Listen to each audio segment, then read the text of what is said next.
Good morning, everyone. Good morning, ladies and gentlemen.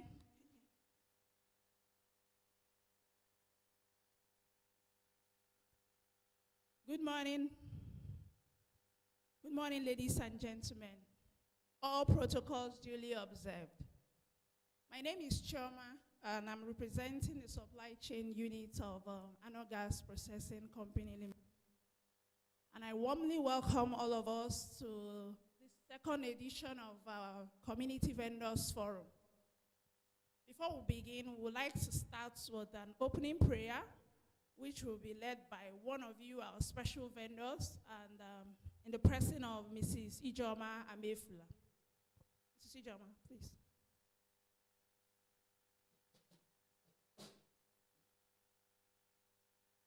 Please, may we all rise. In Jesus' name, we thank God Almighty for this gathering and also for joining mercies as we gather here together. May God take absolute control. In Jesus' mighty name we pray.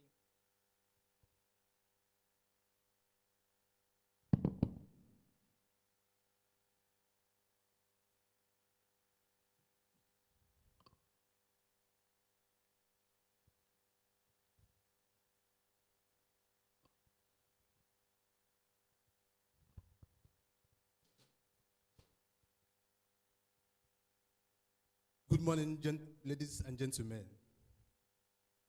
My name is Prince Kajetan Akoronye. I work with the units. The next item on our agenda is the national anthem. So I call on all of us to rise while we recite the national anthem.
Thank you very much. God bless Nigeria. God bless it.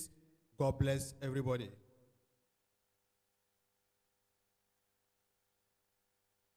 So the next thing we have here is safety moments. But before we go into the safety moments, we wish to call upon the CSO of this Full Moon Hotel to give us a little information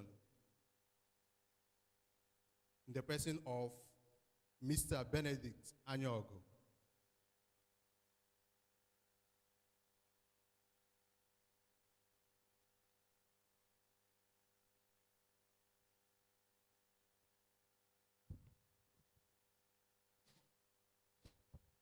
Good morning, everyone. You're welcome to Fumu Hotel. My name is Ayog Benedict. Okay, I'm taking you on safety this morning. We all know that safety is everybody's business.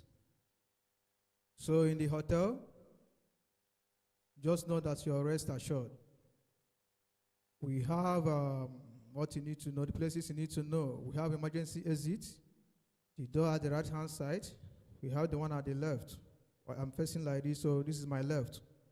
If you are facing this way, this is your right. So it's your right-hand side. We also have restroom.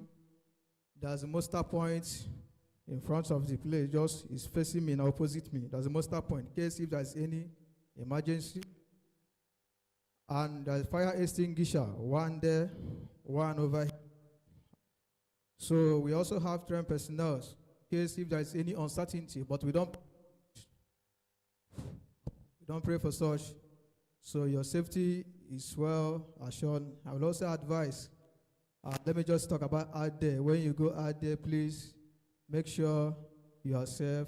Don't keep late night, and also make sure that places you go, at least you are well secured. But here in Full Moon, your safety is well assured. You are welcome to Full Moon Hotel. Full Moon Hotel is located at Area C, plus H1 Full Moon Avenue, Akanchawa Road, New Owerri. Thank you very much for the time and the privilege. Thank you very much. A round of applause. We shall now have our safety moment delivered by Mr. Votes Daniel.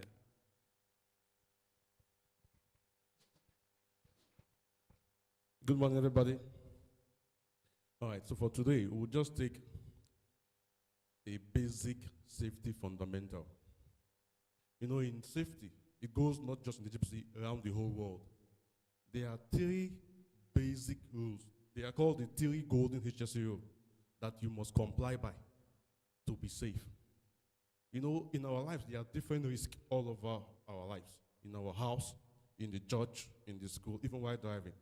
These 3 rules cut across all aspects of life. It's called comply, intervene, and respect.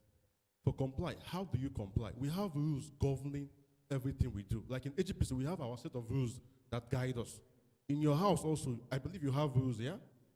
When it's late, turn off the gen. Once light goes off, you turn off all your appliances. Try to educate your kids, your wife on all these rules, so that at every time, they would comply to these rules. Then, let's go to intervene.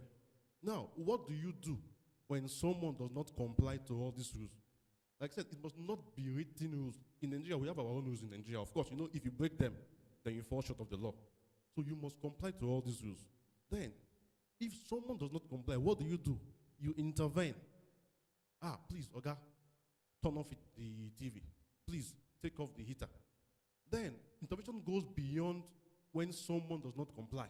In our different phases of life, we have what we call unsafe act and unsafe conditions. Whenever you see anybody engaged in an unsafe act, what are unsafe acts?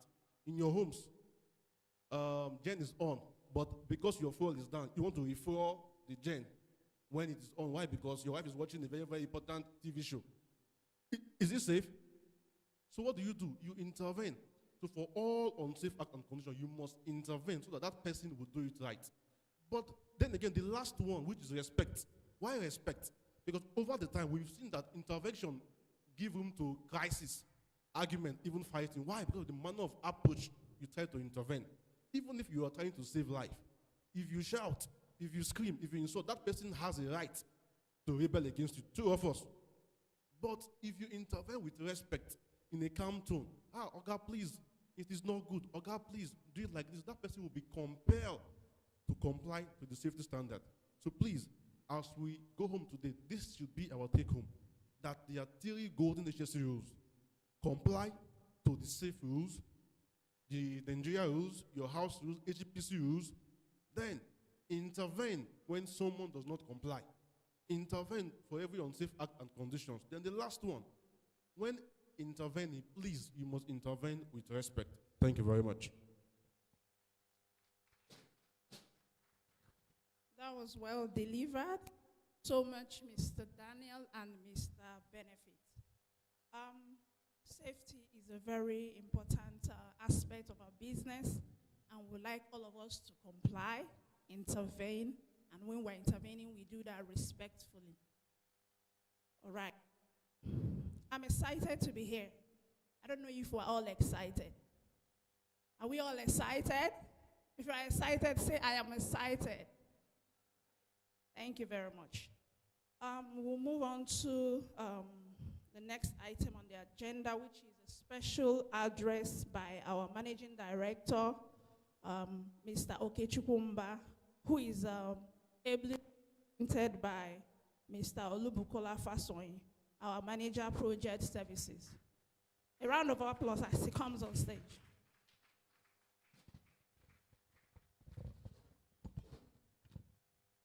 Good morning, ladies and gentlemen. As she has said, I'm not the managing director of AGPC.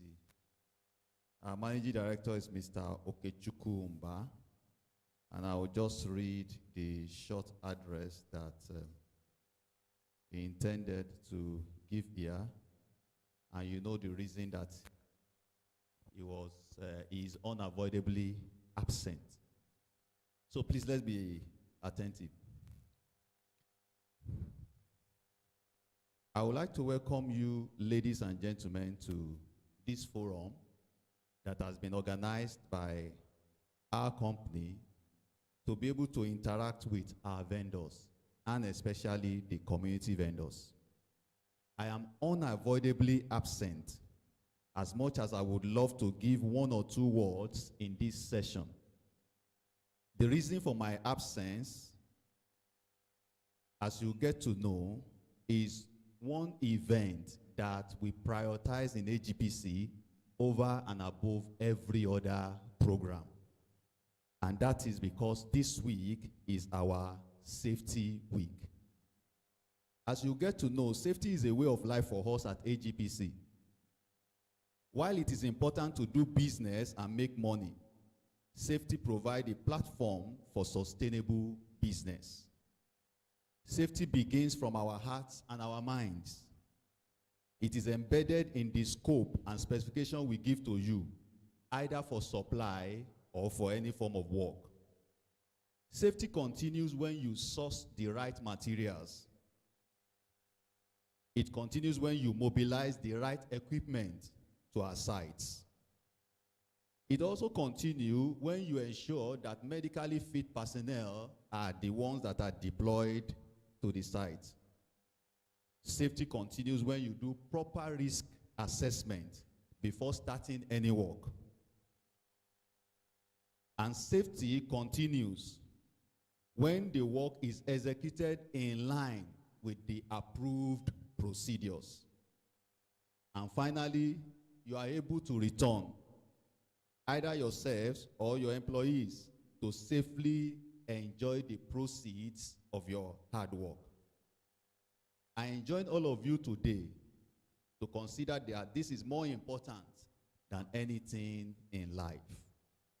AGPC can only relate with vendors who believe in safety. If you choose to break safety rules, you have chosen not to work for AGPC. I wish to assure you of AGPC's support in building capacity, especially in the area of safety awareness and safety consciousness for all our vendors. I wish you all a very useful and rewarding deliberation in these sessions. God bless you all. Have a fruitful meeting. That concludes the message of our MD to this session. And I would like to say, as much as this was on his heart, it's because of the safety week of AGPC that he's unable to be here. Do enjoy the rest of your session. Thank you.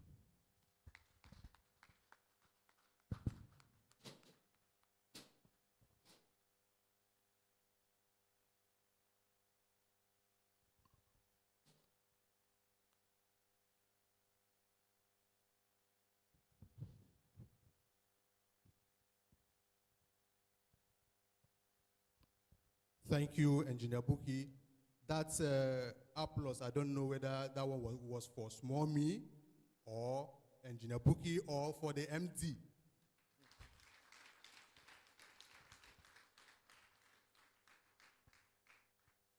Thank you so much. My people would say, if you see a big masquerade, you play a befitting music for the masquerade. Our MD is a big masquerade. Thank you so much. The next thing we have on the agenda is a presentation by the manager, project services.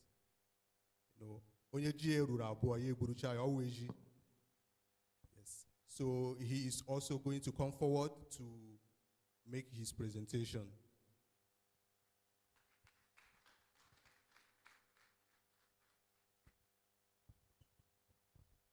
Thank you, Kajetan. But anytime you speak language that other people don't hear, you please interpret. Praise the Lord. Okay. But I think that what you said was safe. That's why nobody shouted. Okay. So, I'll be making a small presentation on the title, Building Lasting Business Relationship. Building lasting business relationship. I'll stand on existing protocols.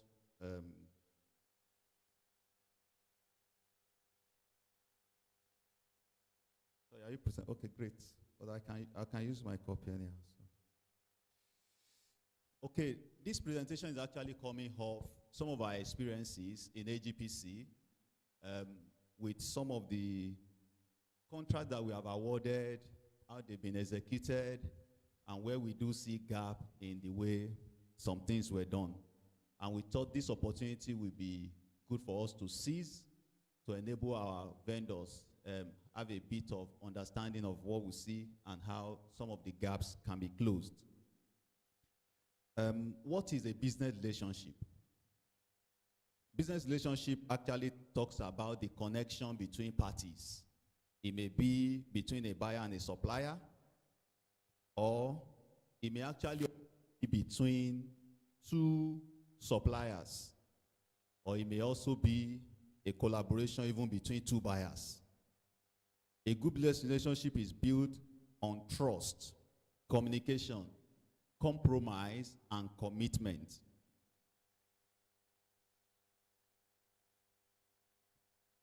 There are business relationships. As you can see on the board there, I have some listed there called vertical relationship.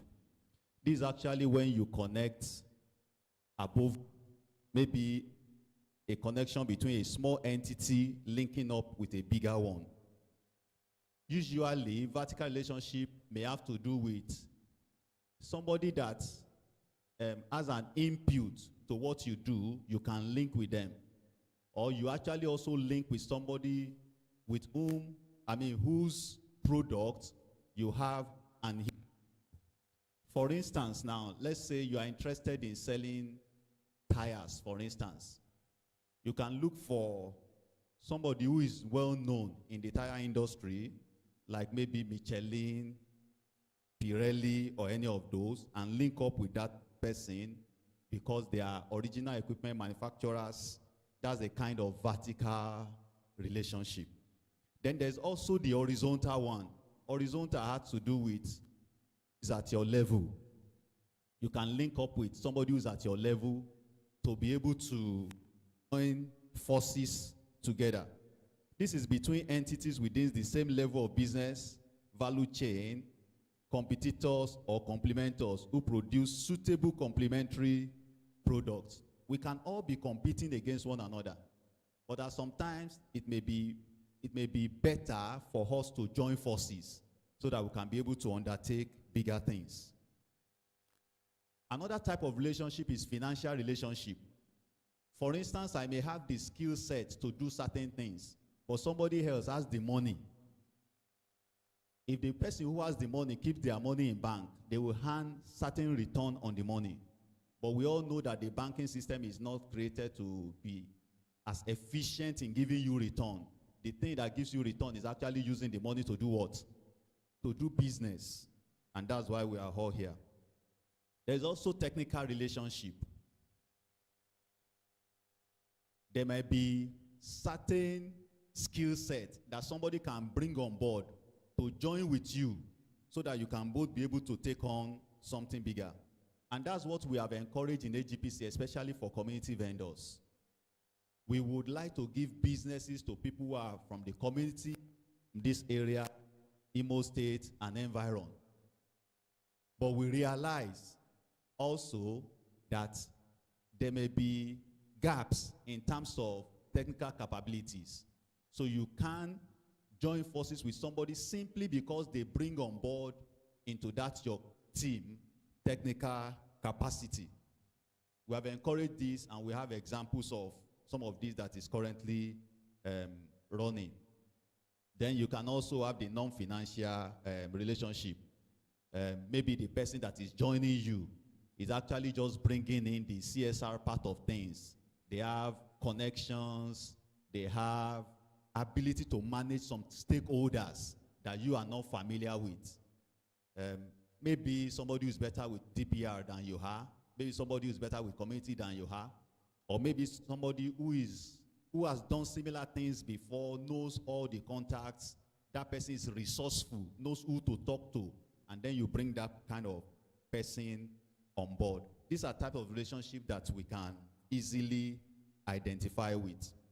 So can you just remind me of all the ones I've talked about? The first one is what? Vertical relationship. And the second one is horizontal. The next one can be, and then technical, and then non-financial. Why do we need business relationship? Why do we need them? The first one I identified there is business continuity. At times, your ability to take on more business may be impaired just because you don't have enough force behind you. Maybe your access to certain businesses may not be there until you need to bring on somebody else into your team. Then there's also the issue of knowledge transfer. We have encouraged partnership and business relationship to encourage knowledge transfer. There are things that the other party may know how to do. And when you join forces with them, with time, that relationship is going to end up in you learning part of those things that they do. We have been trying as much as possible to encourage this. There are certain contracts that the very first time you get it, if you get it in partnership, you may know next to nothing about that business. But by the time you do it 2 times, 3, the next time you are able to, on your own, actually venture out to be able to do things. Another reason why these are important is because of business connections. Business connections. There are people who have the access to business. There are people who have that access to get business, maybe because of who they know, or the credibilities that they have built up with some persons or with some organizations. When you join forces with them, you then have such access to. Another reason may be for capacity building. Capacity building. You can improve yourself at times by joining forces with the right person. You begin to build capacity. You build capacity. Just because you are working with somebody, some of the things they know will rub off on you.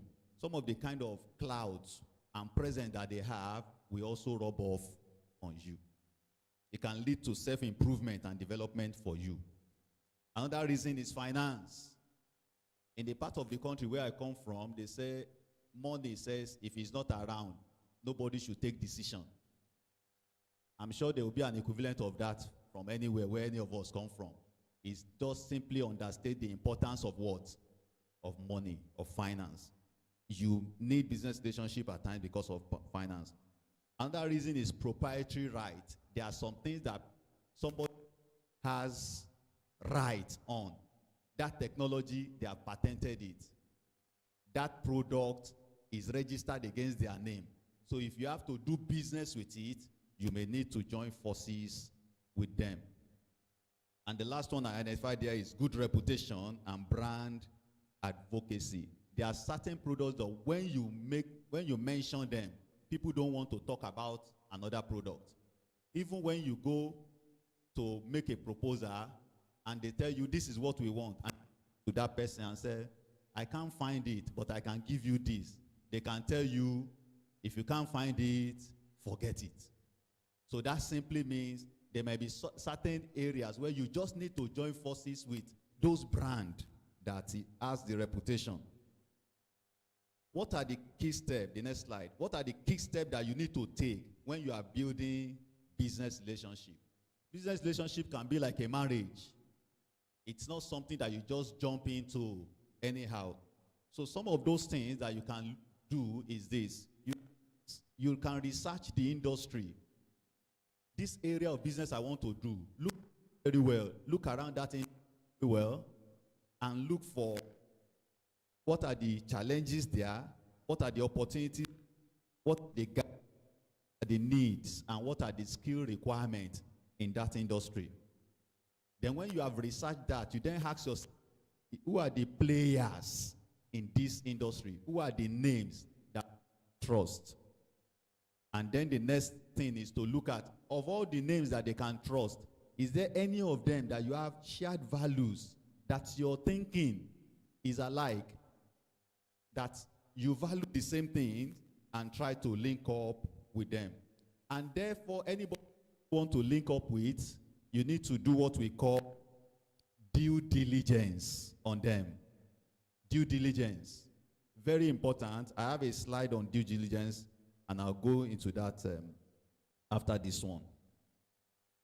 The next thing after due diligence is that you then secure agreement.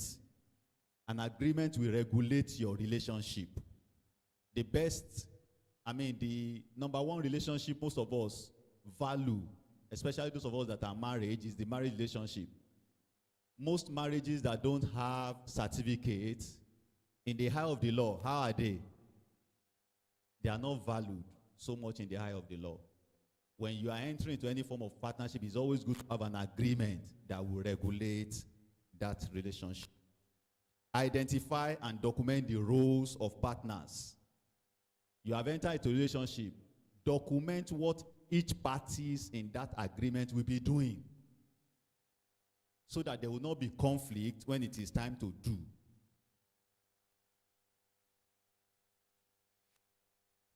The next thing I put there after that slide is that in every relationship, trust is key.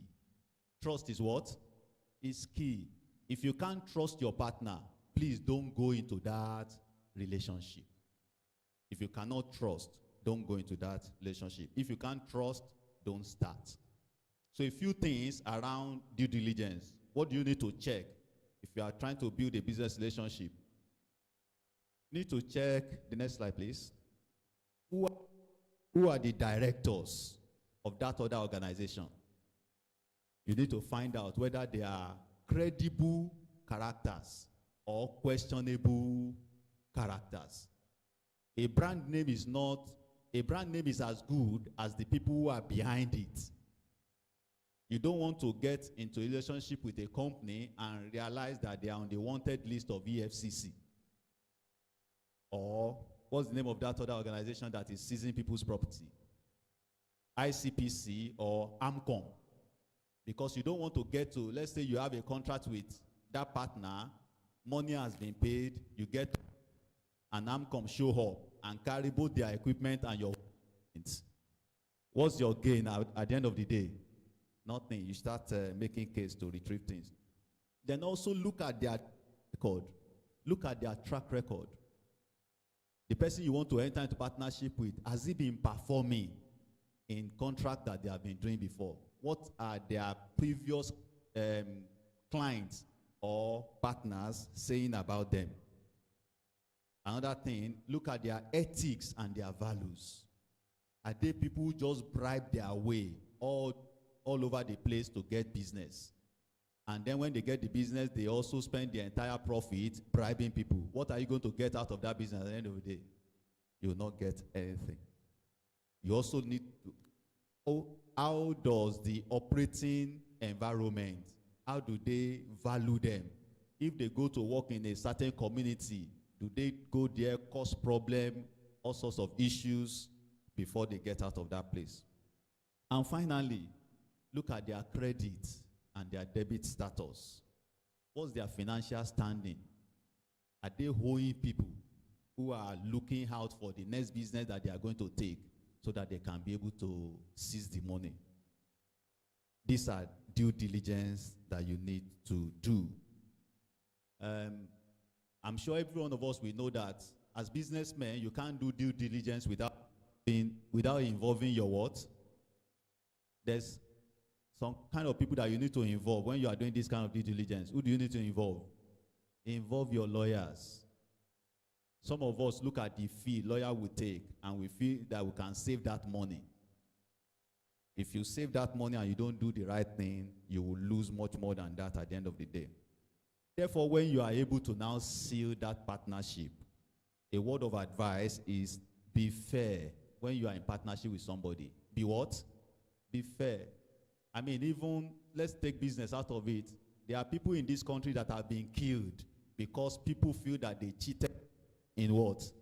In business. In business.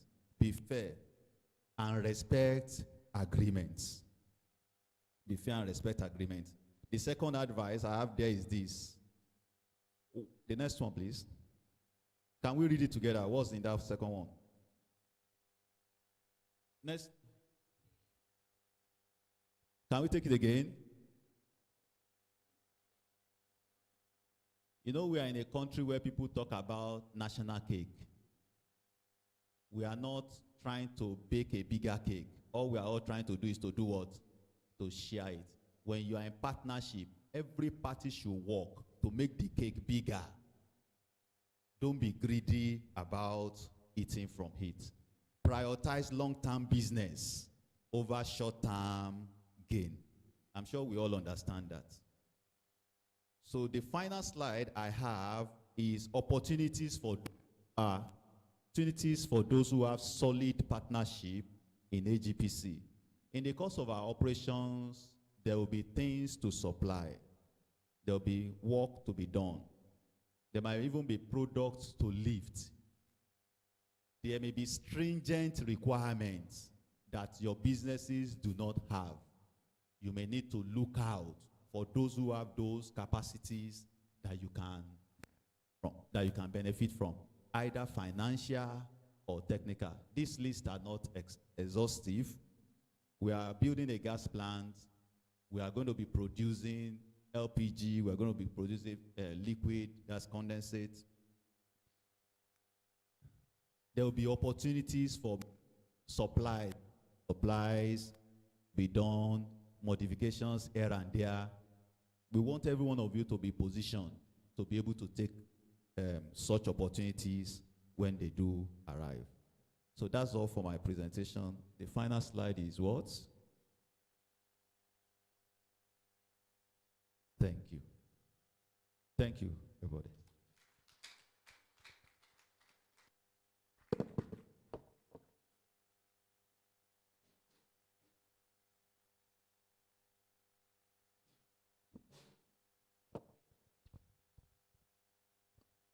Thank you once again, Engineer Buki, for your wonderful presentation.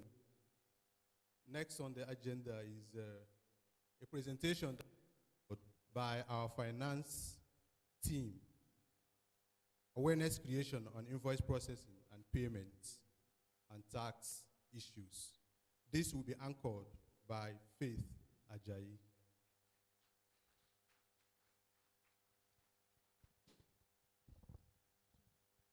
Good morning, everyone. Thank you for joining us this morning. Thank you, Engineer Buki, for your presentation. At least I have a take-home. If you don't trust, don't start. I hope you got that from his presentation. My name is Faith Omalara Ajayi, and I'm a young professional with Anogas. I'll be taking us through the finance team presentation. Our focus is on invoice processing, payment, and tax issues. Hence, I'll be discussing with us the requirements for processing invoice, the applicable taxes that would arise from those invoices, and function of money on time.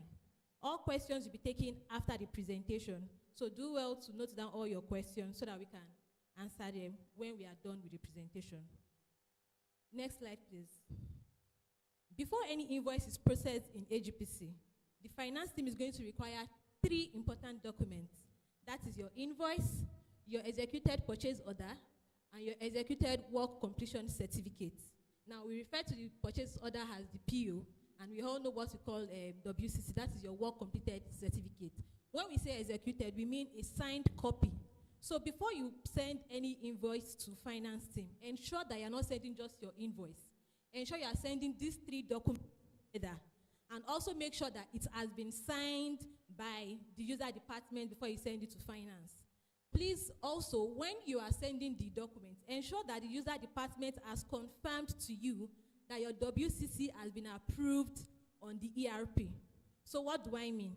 If you send a WCC to finance team, and I go back to my ERP and it has not been approved, I won't be able to treat your invoice. So for me to treat your invoice, ensure that the WCC that your user department is sharing with you has been approved on the ERP. Very important. Next slide, please. And when you have all of these documents, ensure you send it to accounts payable. Can we go back to the previous slide? Sorry. Ensure you send it to accountspayable@anogas.com. Please don't send it to an individual because it can get lost in transit. But when you send it to that email address, it is easy for us to track and work on your invoice within the appropriate time. Next slide, please. Okay, now, so we have the checklist. So when you send these 3 documents, the finance team, before they start working on the documents, you go through the documents to ensure that it has of these things that we have listed here. So we are going to confirm that your contract, your PO, and your WCC is the same thing with what I have on my ERP. If it's not the same thing, I can't treat it. So ensure that what you have is correct. Ensure that what you are sharing with the finance team is correct. Also, the amount on your invoice agrees with the approved WCC. So you are the one giving me the invoice. The WCC has been issued to you by the user department. If the amount is not the same thing, I won't be able to treat. So send it to me. Ensure you check that it is the same amount. Also, the vendor's invoice has a unique invoice number. So if you're a particular vendor and the invoice you gave me for my last transaction is 001, I would expect that the next invoice you are giving me should be 002. You can't give me a 001 again. If you give me the same invoice number, I won't be able to treat it. These are the issues we usually have with our invoice that can delay the processing of your invoice. So ensure that every invoice you send to the finance team has a unique invoice number. Also, we have your bank details. Details need to be on your invoice because, we need to send money to your account. So at point of registration, I believe that you would have shared your bank details with the C&P team. So whenever you are sharing your invoice with us, ensure that the bank detail on that invoice is the same thing with what you had registered with. If different bank details, we won't be able to invoice as well. I hope you are. Okay, so finally, I have my tax identification number. So because it is expected of us to deduct tax, which I'll be discussing later in the course of the presentation, it is very essential for you to include your TIN on your invoice. Because when we are done making the deductions and we are remitting to the government, we are going to need that number to make remittances. So if you don't have this on the invoice, it's going to stall the process of your invoice processing and it's going to delay payment. Next slide, please. Now that we have received your invoice, how long does it take for us to process your invoice? Like, so the dates between which finance gets your invoice and the day you get paid. So your invoice date, this is the date that you have written on your invoice that you have sent to us. The receipt date is the date that we get the completed invoice documents in accounts payable. So for example, you send invoice to accounts payable on the 10th of October. If you don't send WCC to me until 15th of October, I am yet to receive your invoice because your document is not complete. So ensure that you are sending complete and accurate documents when you are sending it, because it's only when we get the complete and accurate document, that is only when we can start counting down the dates to my due dates. Do you all understand? So if you are sending your documents in different dates, it's the very last day that I get all the accurate documents that I'll start for my due date. So your invoice becomes due 30 days after the receipt date. Now, my receipt date is the last day at which I get all of the complete and accurate documents. And your due date is 30 days from the receipt date. That is the worst case scenario. You should have your money in bank 30 days after my receipt date. Please, we can go to the next slide. Now, we are going to be discussing the taxes that are applicable on your invoices. So for every invoice that we get in AGPC, we have to apply different type of taxes, which is what I'll be discussing now, because we've been having questions from our suppliers asking why and the basis for deducting these taxes. So the first tax here we have is value-added tax. Value-added tax, like the name suggests, is the tax that we charge on every good and service that you've added value to.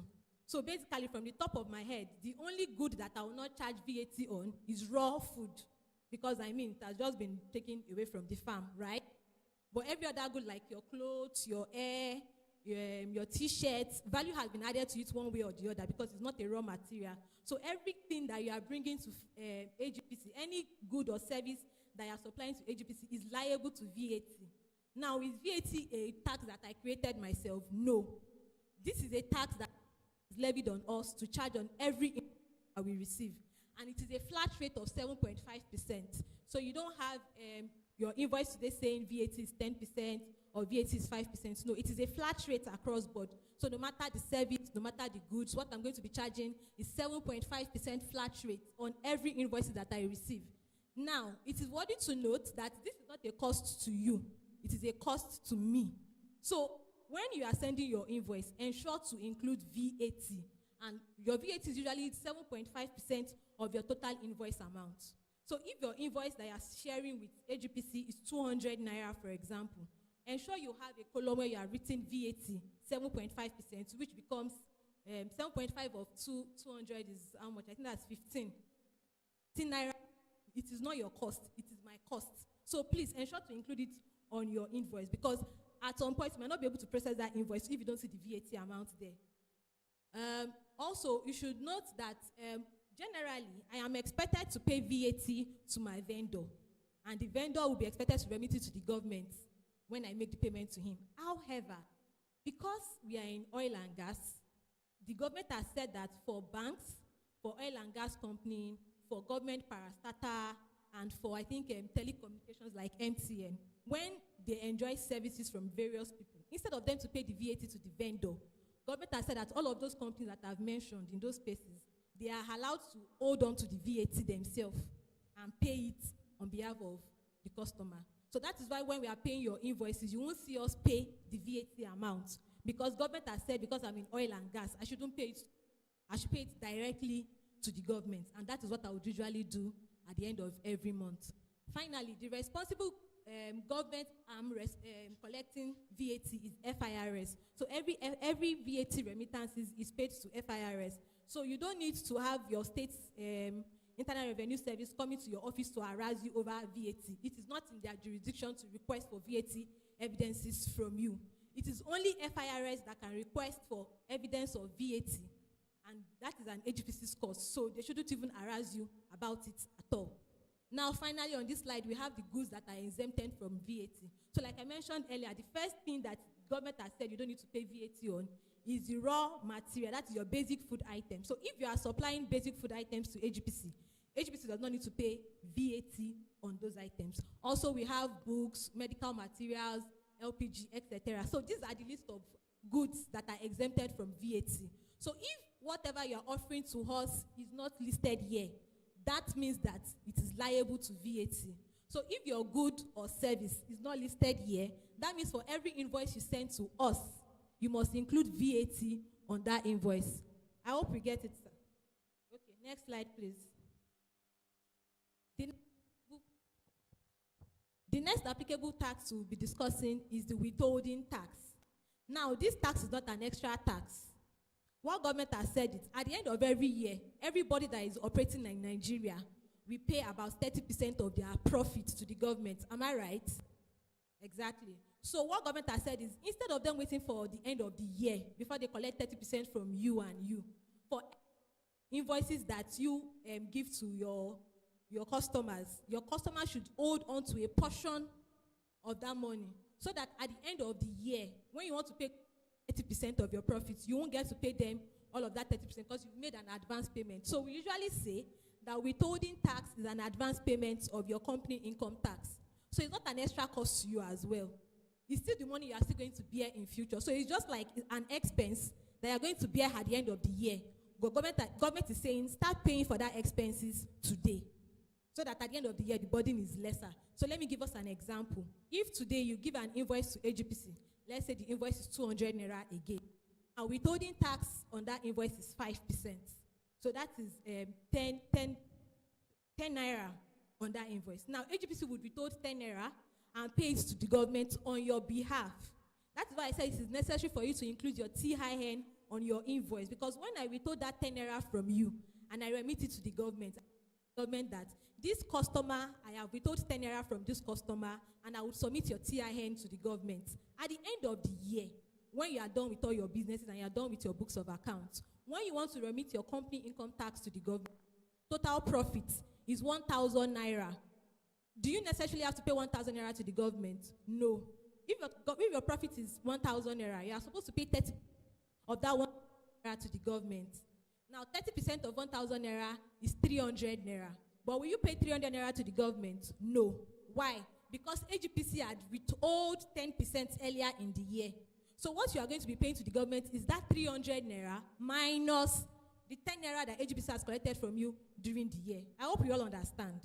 So it is very important for you to ensure that when you are giving me your invoice, you include your TIN. Because if your TIN is not included, government, and you are requesting for them to reduce your TIT, they'll have the record. The only way they can have that record is for you to put your TIN on your invoice. So once the TIN is on your invoice and I submit that detail to the government, they are able to look at their books and they are able to confirm that, okay, yes, AGPC has remitted this money on your behalf, so they can reduce your CIT for that year. Also, there is a portal. How many of us make use of our Tax Pro Max portal? Okay, thank you. So there's a portal called Tax Pro Max. Every taxpayer, every company in Nigeria is supposed to have been registered on Tax Pro Max. So when you are registered on that Tax Pro Max, once I make that remittance to the government, once you log into that portal and you search by my name, you search by AGPC, you will see the amount I've deducted from your invoice on that portal. So it's not like AGPC has used your money to do business. I have paid the money to the government. So at the end of the year, you can download what is on that portal and use it to reduce what you should be paying as company income tax at the end of the year. Okay, so finally, I will discuss the different rates that we have for the different type of transaction. So the rate, your withholding tax varies between 5% or 10%. But how does government determine what you should pay? It depends on the type of transaction that you are offering and also the type of company that you have. So if you are an individual or you are a partnership, so if you are doing all these partners, so most of our law firm, most of our accounting firm, they are partnership type of business, or is an individual company, then you will see the rate there. So for some contracts, you'll be charging 5%. So for example, you see that dividends on individual company is 10%. Rent is 10%. So let's go to TPMC. TPMC, yes, means technical services, professional services, management services, consulting services. So you are consulting for me as a lawyer, for example.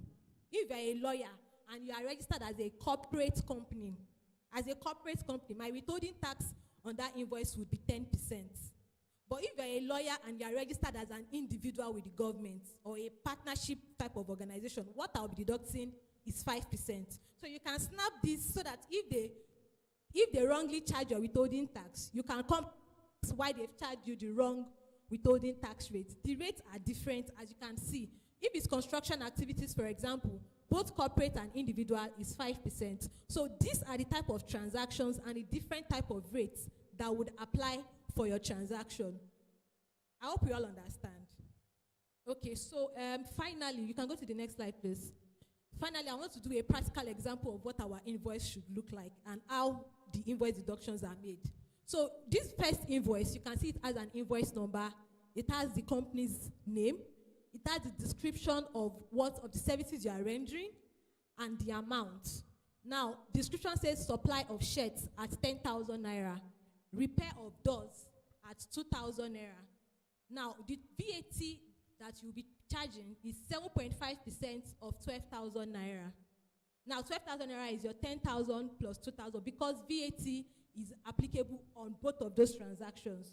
So I'm going to charge VAT on both transactions, which is 900. So your invoice should have your VAT stated. We don't want to receive invoices that don't have VAT stated on the invoices. So the total amount of this contract is 12,900. That money AGPC is spending for that contract is not 12,000. It is 12,900.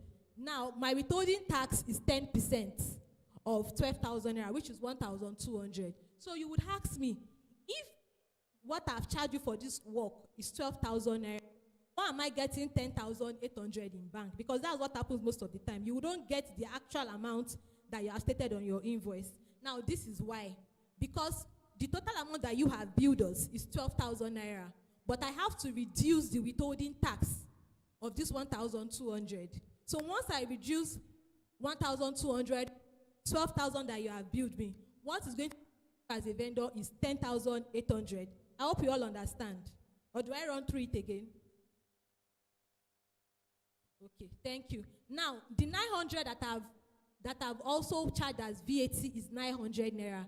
That goes directly to the FIRS. Like I mentioned, it is only the F that is responsible for collecting VAT. So I pay this directly to FIRS. You have it there as 900. Then the last one is this 1,200. The 1,200 I have collected from you. I am not adding it to my capital in AGPC. What I'm expected to do is to remit it to the state tax authority.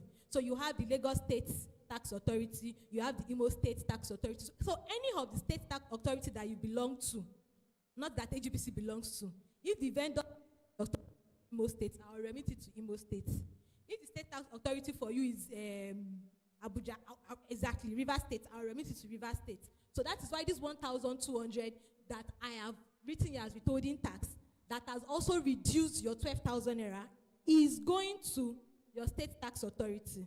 So at the end of the day, the customer is still getting his 12,000 naira, yes or no? Because the 1,200 is his money that the government is supposed to collect at the end of the year. Okay, so that is sample 1. The difference, I'm going to go to sample 2.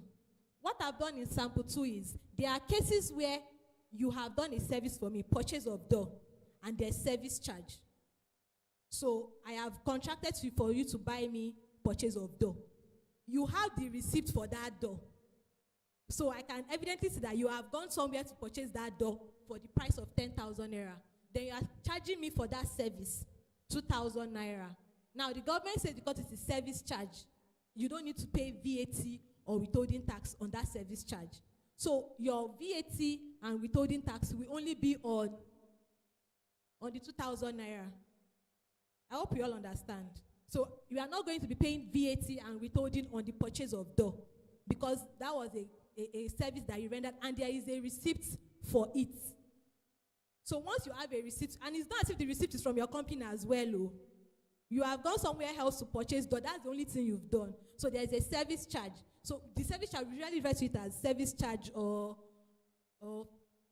exactly, or markup, exactly. So those are what we charge taxes on. So you get VAT of 7.5 on that 2,000, which is 150. And the withholding tax is also 10% of that 2,000, which is 200. Also, I've done the payment allocation, as you can see there. The vendor is going to get 11,800. Why? Because he has paid flat rate of 10,000 naira to buy the door. So there's no justifiable reason for me to be taxing money that he has already paid to somebody else. Am I right?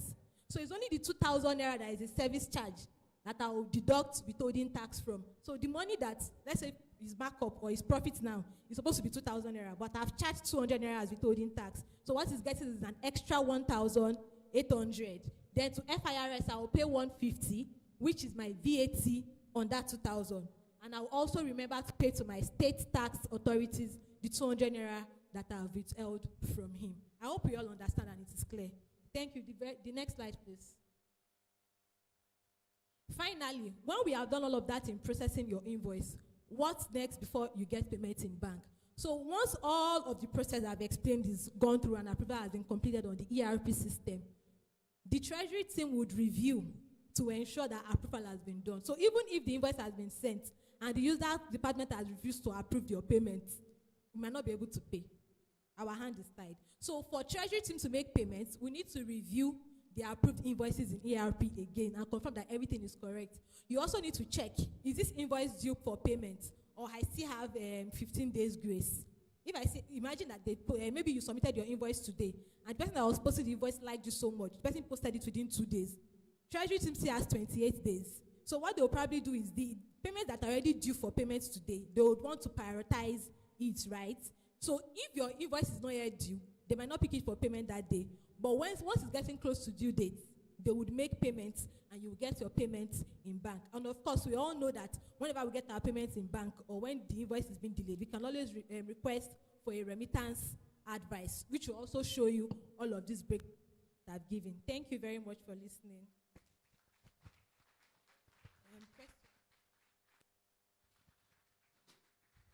That was an excellent presentation by our young professional. She introduced herself. Hello, okay. So, very quickly, we would like to take some questions. If you have some questions, because Ms. Faith Ajayi is leaving us shortly for another engagement. So if we have one or two questions, we would like to take that quickly. Okay.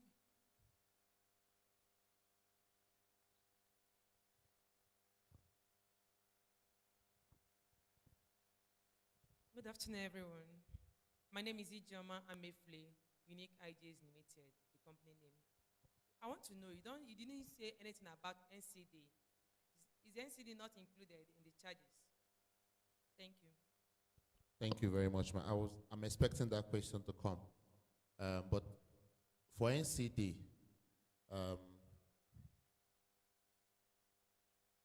okay, my name is Obika Franklin. So manage the finance team. So the thing is, for NCD, Nigerian finance laws are very dynamic and keep changing. So we are still looking to understand the impact of that on the midstream business. Yeah, so we'll communicate officially when the lawyers are through around, the impact of that in our own industry as AGPC. We're in the midstream.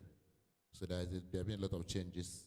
So we'll communicate to everyone once we are sure what the law expects us to do. Yeah, thank you. Good morning, everybody. Morning, sir. My name is Chuks Chukwacha. I work with UMC Petroleum Services Limited. I have two questions specifically. One, has the issue of FIROS and state IROS collecting withholding tax, collecting VAT, has it been resolved? Who collects what? Who collects VAT? Is it the state? Is it the federal? We need to be sure. Okay. Sorry, can you take my second question at the same time? Yes, please, go ahead, sir. If it is possible to pull up the slide where she did an analysis of how invoices are processed.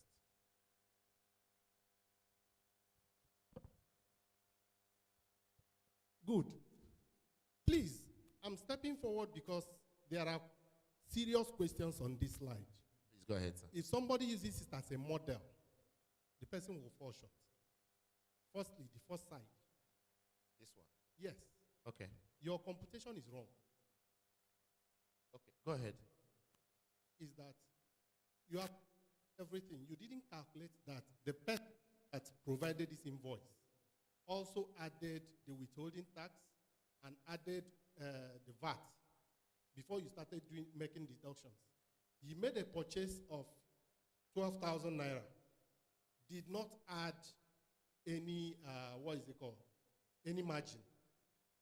And at the end of the day, even his 12,000 naira fell short to 10,800 naira. There is no margin for him. He is still being charged taxes and all that and all that. I think we need to clarify the proper process of presentation. So those are the two questions I have for you. Thank you very much. Okay, so I will start from the first one, because essentially why I came for this meeting is to make sure that vendors understand this, because this is one of my headaches. So the first question you asked about the dichotomy between who collects VAT between the state and the federal government. We are not in that space of that argument because we are in a unique industry. We are an oil and gas. As an oil and gas company, we are tax agent. The Nigerian Constitution defines us as so. So we are not in this space of that argument. So from the onset, we know where we are by law. So the federal government expects any oil and gas company in Nigeria today to collect all taxes and remit so on or before the 21st of every month. So the law is clear to the tax authority. So you have a timeline, and so if you miss it, there's a penalty to it. So it's not a joke. And this government have demonstrated that they are not joking. So you have a timeline, 21st, not 22nd, 21st. So if you're processing that tax on the 15th, and by any reason, the government gets money on 22nd, you pay fine. Nobody cares. So whatever you do as a company, make sure that your process, the money must get to the government by the 20th or 21st before the close of business. So you can see we're not in that argument.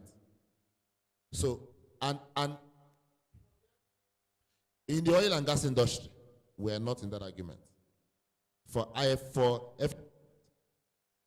Right? It's strictly to, so we're not in that argument. We never find any oil and gas company in that meeting. No. Right? But the argument exists. Right? But for us, it doesn't. Yeah, go ahead, sir. Okay, let me just add, sir. How does that impact you? If you are doing business with an oil and gas company, the law currently says that the oil and gas company should be the one to remove the VAT. So we are the one to, now if the law says tomorrow we should go and give it to state government, we'll do that. If they say give it to federal, we'll do that.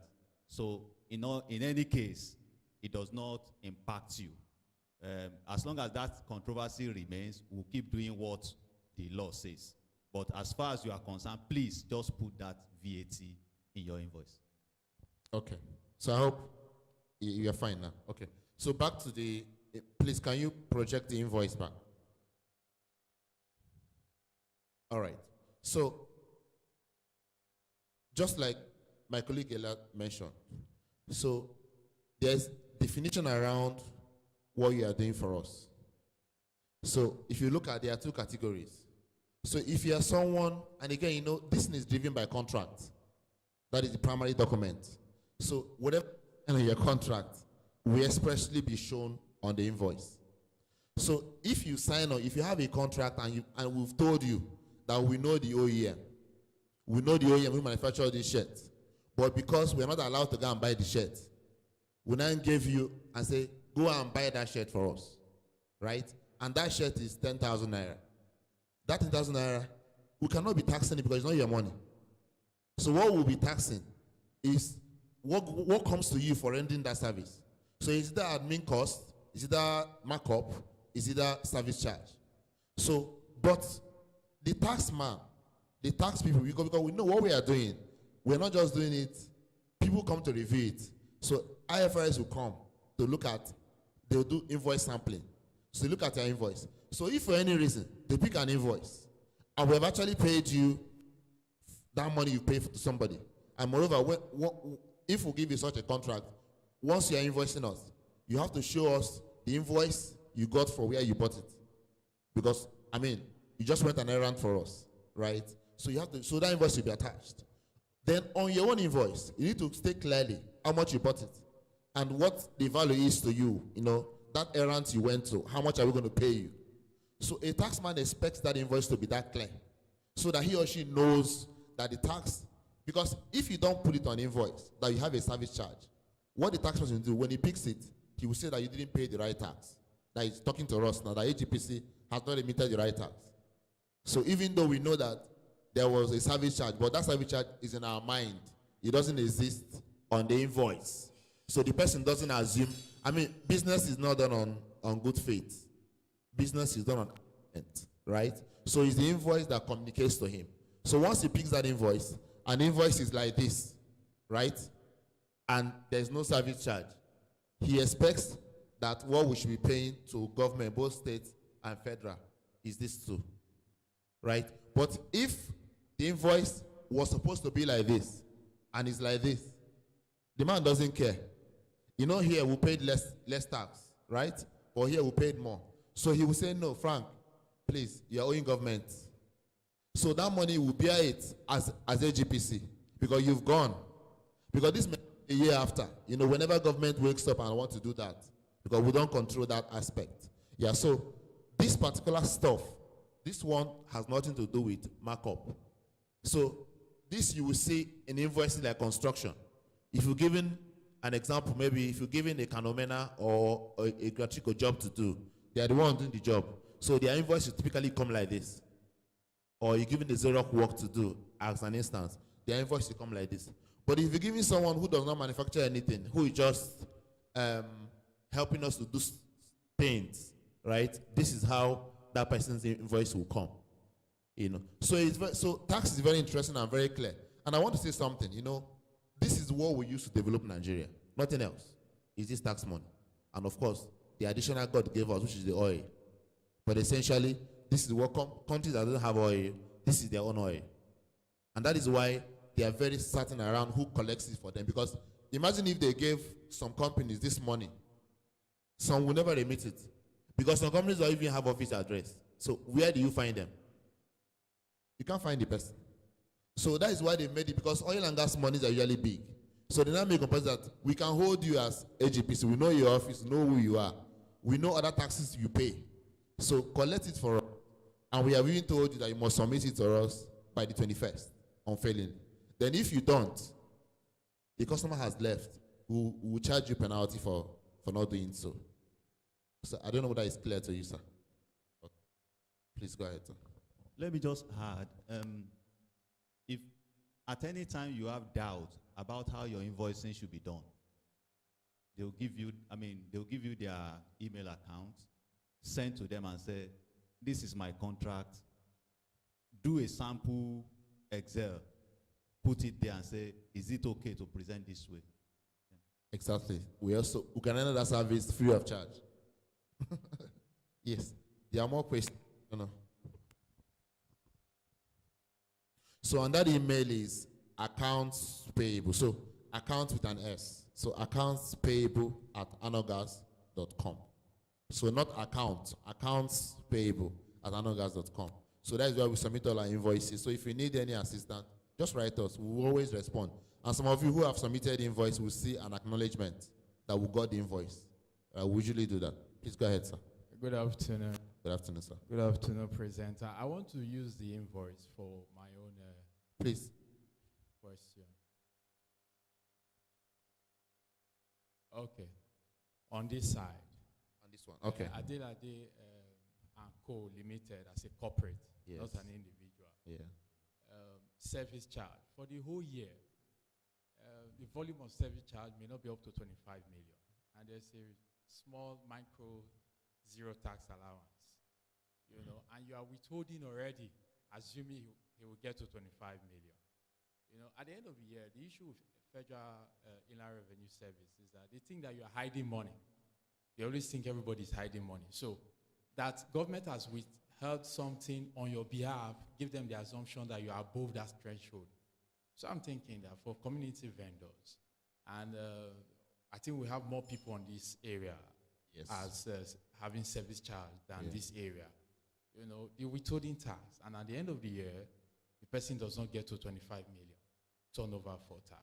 Is there a way you can use previous year audited account as a basis to influence if there should be withholding tax? Because for us, it gives us a lot of reconciliation, continuous audits with Federal Inland Revenue, assuming that something is missing. Because government is showing in their portal that you've been paying tax through oil servicing. And when you say you're a vendor to oil servicing, they think it's the volumes, you know. So how do you balance that? Okay. Sorry, good question. See, there's something you must really understand. Tax is law, and the law has no face. I think that is number one thing that I must say. Is a law, and the law has no face. So there are other avenues government have put in place to grow local content, and one of them is the 1%. Okay, so the withholding tax for us, the government of Nigeria designed it to get all companies in the tax bracket. So is a kind of way of making sure, because some people may not, the government may not know that a company exists, right? But what come to AGPC and business, and there's a withholding tax, right? And we then want to remit it, right? And you don't have a TIN number. We then come back to you and say, please, can you get a TIN number? And they don't sell it. You have to go to the tax. So it's a way of getting everybody to pay tax, no matter how small. So it's not a question of you are rendering service for AGPC. It's a big oil company. No. They know that in that big oil company, people are in different things, doing different things that makes it big. It's those small things that really makes it what it is, right? So, and everyone in every chain, you know, people must eat. Someone has to provide the food, right? AGPC is not set up to be cooking. Someone has to be giving us a lot of things that people give to us, right? So they know. So, and again, everyone in that chain running that service has to contribute to the growth of Nigerian economy because you're in that space called Nigeria. So it's not, tax is not for only the big man. And not that 5% is around what you make. And how do they check what you make? So we have remitted on your behalf, right? Okay? So you do your financials. You do your financials. They will see what you reported as profit. Our own remittance is also a check for the taxman. Don't forget, the taxman is a revenue driver. So he's not coming to you trying to get less. He's coming to you finding fault to get more for the government. So one of the checks that they have is what we have remitted, which you don't have control over anyway. So it's a check around, they will check it against what you are reporting or what you right? So if there are differences, you will pay. You know, so who knows what is big or small? No. It's really about what you are doing, the volumes. So, and again, the size of the company is not dependent on the name of the company. It's the contract the company has. It's the money that makes the size. It's not how big the office is. It's the financial strength of the company and the business the company is doing. So withholding tax cannot be stopped. We cannot influence it. We can only make sure that whatever the law says, you know, whatever the politicians have agreed in the National Assembly that it should be, and I passed it, is what we expect to do as a company. I don't know whether that is clear.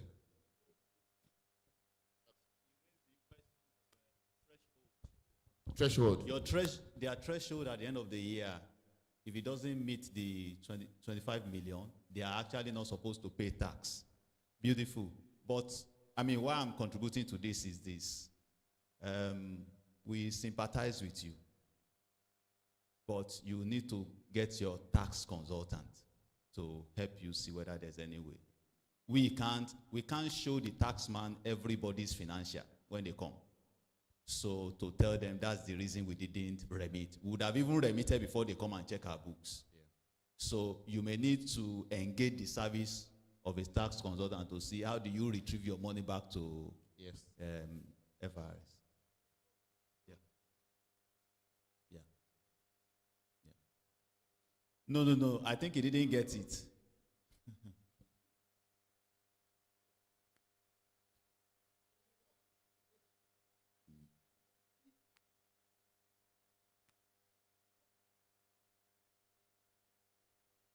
Yes.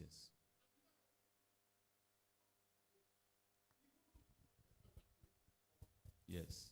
At the end of the day, you now leave me to go and start fighting federal government to go and collect my money back. Yes. How does that help us? Okay, so let me just paint a scenario. Sorry, sir. The second thing, what you mentioned earlier on, that you collect and pay FIRS, that is the position of the law for now. When you collect from me and I enter it into my books, as transparent as we want Nigeria to be, I go back to my office at Onumon and Imo State Internal Revenue Services comes to inspect my books and asks me, where was this tax paid? Why was it paid there? This is a court ruling on that particular matter. How do I resolve that? There are questions around it. Okay, and I'm sure we probably will be able to answer everything. But let me say again, let's look at a scenario in which, how many vendors do you deal with in a year? In a year, we deal with over 200 vendors for now. Beautiful. What kind of resources can we deploy to check their audited accounts, to see their threshold? You understand? Okay. Then another thing is this. We are also constrained to just do what the law requests us to do, which is, if you are making any payment, withhold this.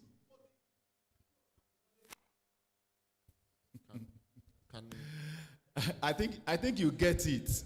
I think you get it. The thing is this.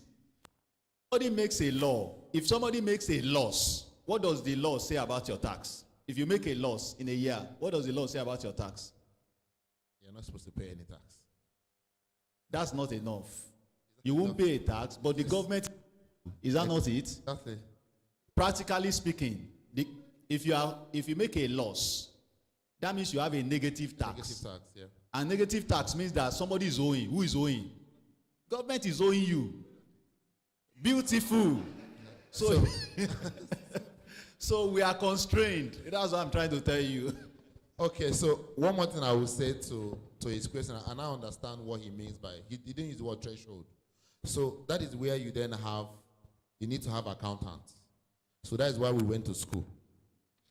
Yeah, that's why you have a tax guys. So that's where they need to help you. AGPC is not allowed, because we're not a shareholder in your company. We don't sit on your board. So we can't decide how you run your business. So the law doesn't allow us to interfere in your affairs. And one of your affairs is tax. So we are not allowed to do that. And we can't defend you. We can't, what the law is just clear. We told the tax, remit. So if the person have issues, the person will go, because he's the MD or the owner of the company. Because when we have issues as AGPC, we don't come to you now. We go and sort ourselves out. So, in fact, we have a case now with a foreign company that I even went to Abuja. They walked me out. They told me that if they want to resolve it, they should what? They should come. They asked me, do you sit on the board of the company? I said no. So why are you here? So we're not allowed to do that. I don't know. Okay. Thank you very much. Thank you, everyone.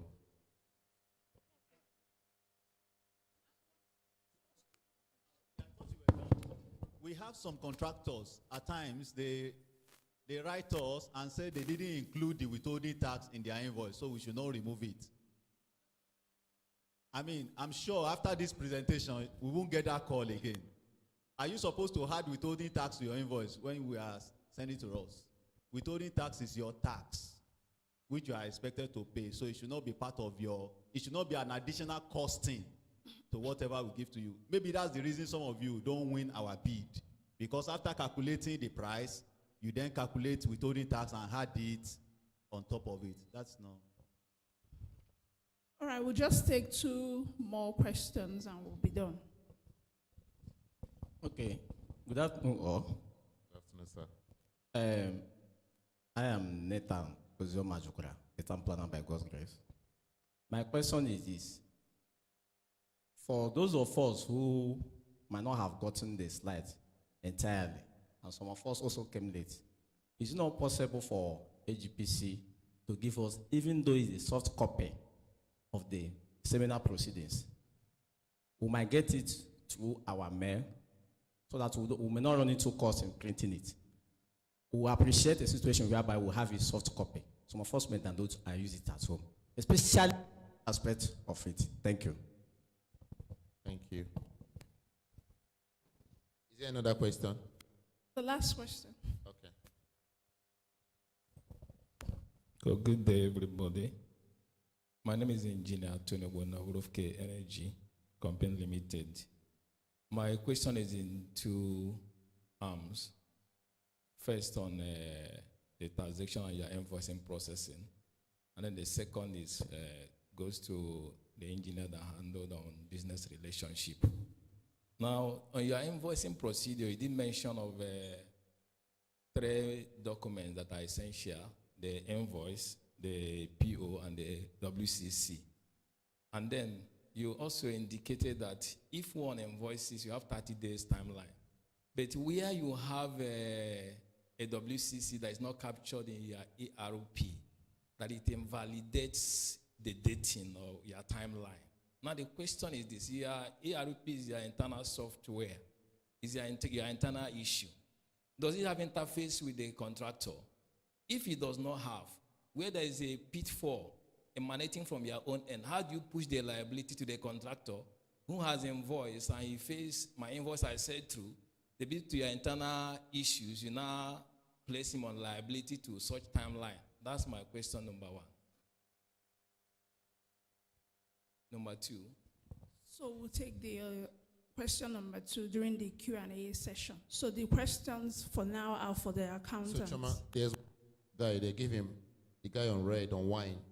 Let's hear what he wants to say. Good afternoon, everyone. My name is Chidimba, I'm a project manager at South Trust Global Services Limited. I just seek clarification I came in late. I wasn't part, but I saw withholding tax 10%. I want to know, because before now, I know that withholding tax has always been 5%. Please, can you clarify? Okay, I think I should start with the guy that spoke about the liability around. When we do the Q&A, sir, the supply chain team will answer you your own, where you said you want the materials. But the liability around what comes out of our ERP that then goes to the cost vendor. So we are not placing the liability on you. We're just being as open as possible. We are saying that these are the things that could delay your invoice processing. We are not saying that we're not moving the liability. No. Ideally, before we give you any document from our system, that document is already approved, right?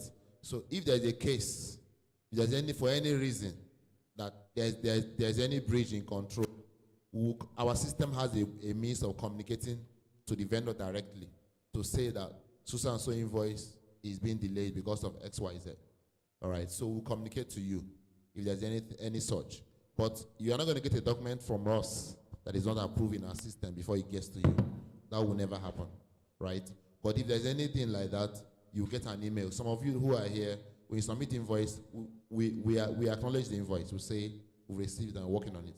So if at the process of going through that chain, we have any issue, any delay, we still communicate to you. So we are very big in because our project is timeline. And we understand that the faster we pay you, the more progress we see on site. So we are very conscious of that. That's why you see payment is not about 30 days.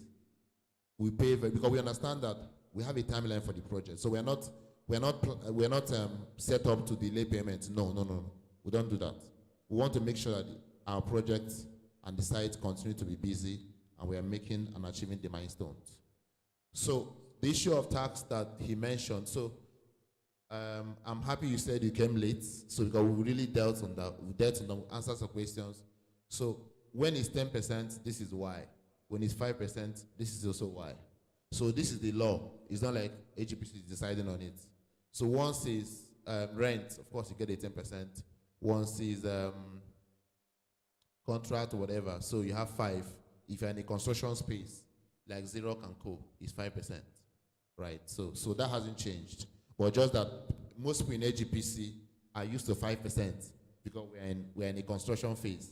By the time moving to the operation phase, you must start seeing 10%. So but we just say we should make that awareness. Online question. Okay, Daniel Koro online said, do we issue receipts for NCD 1% deduction?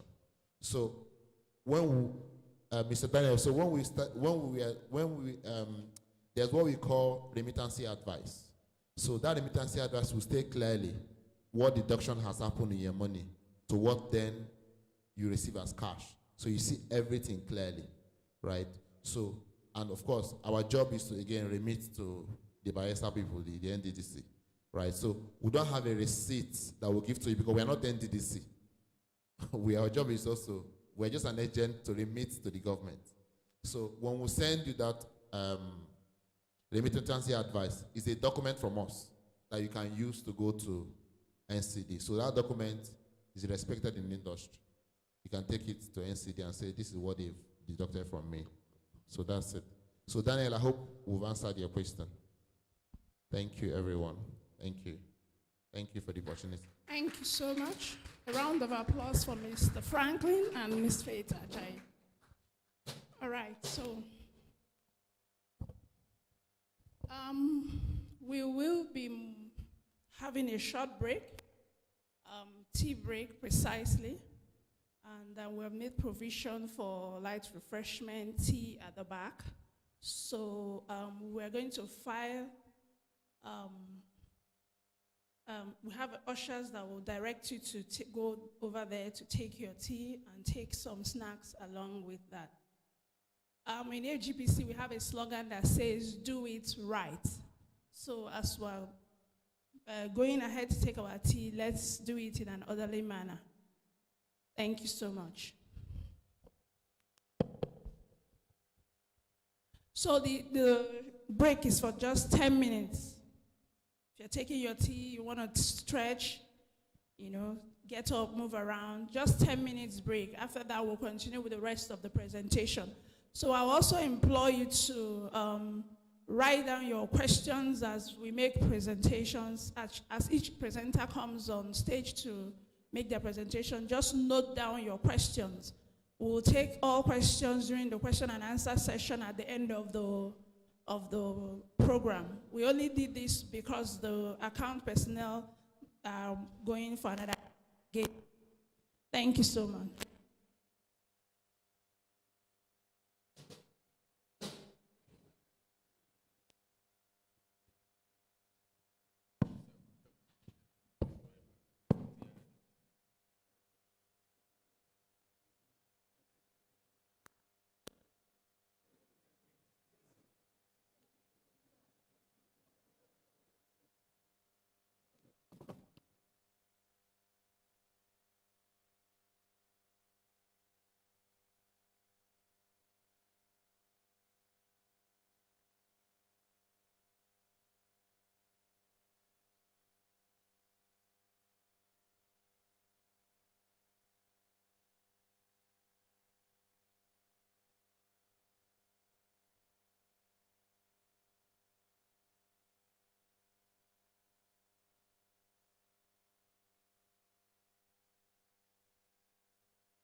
need the attention of Artex Global representative, please.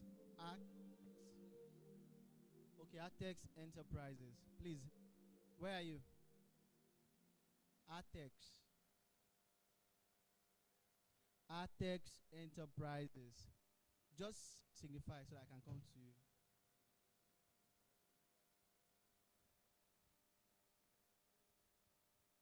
Artex Enterprises.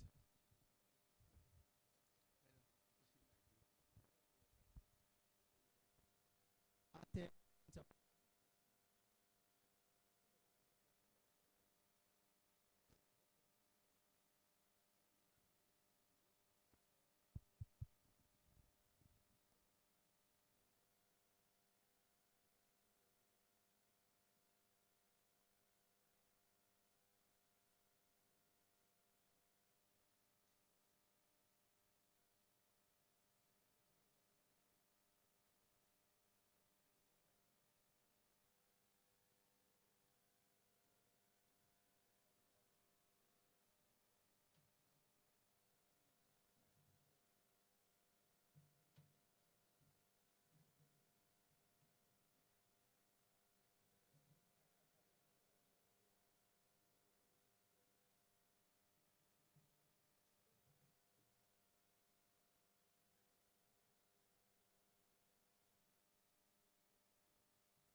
like you.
mom they smoke cannabis.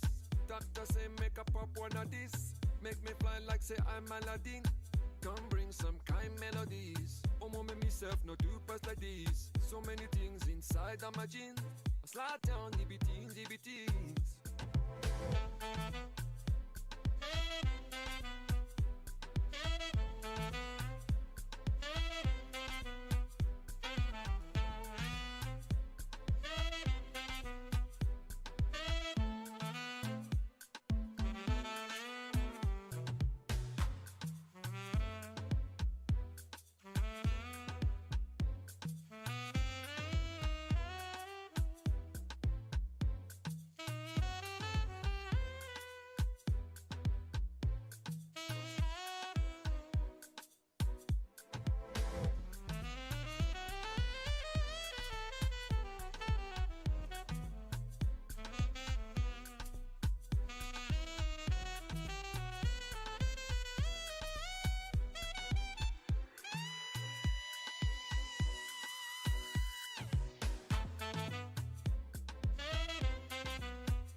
activities, and they try to exploit this trust relationship that exists between us and yourselves.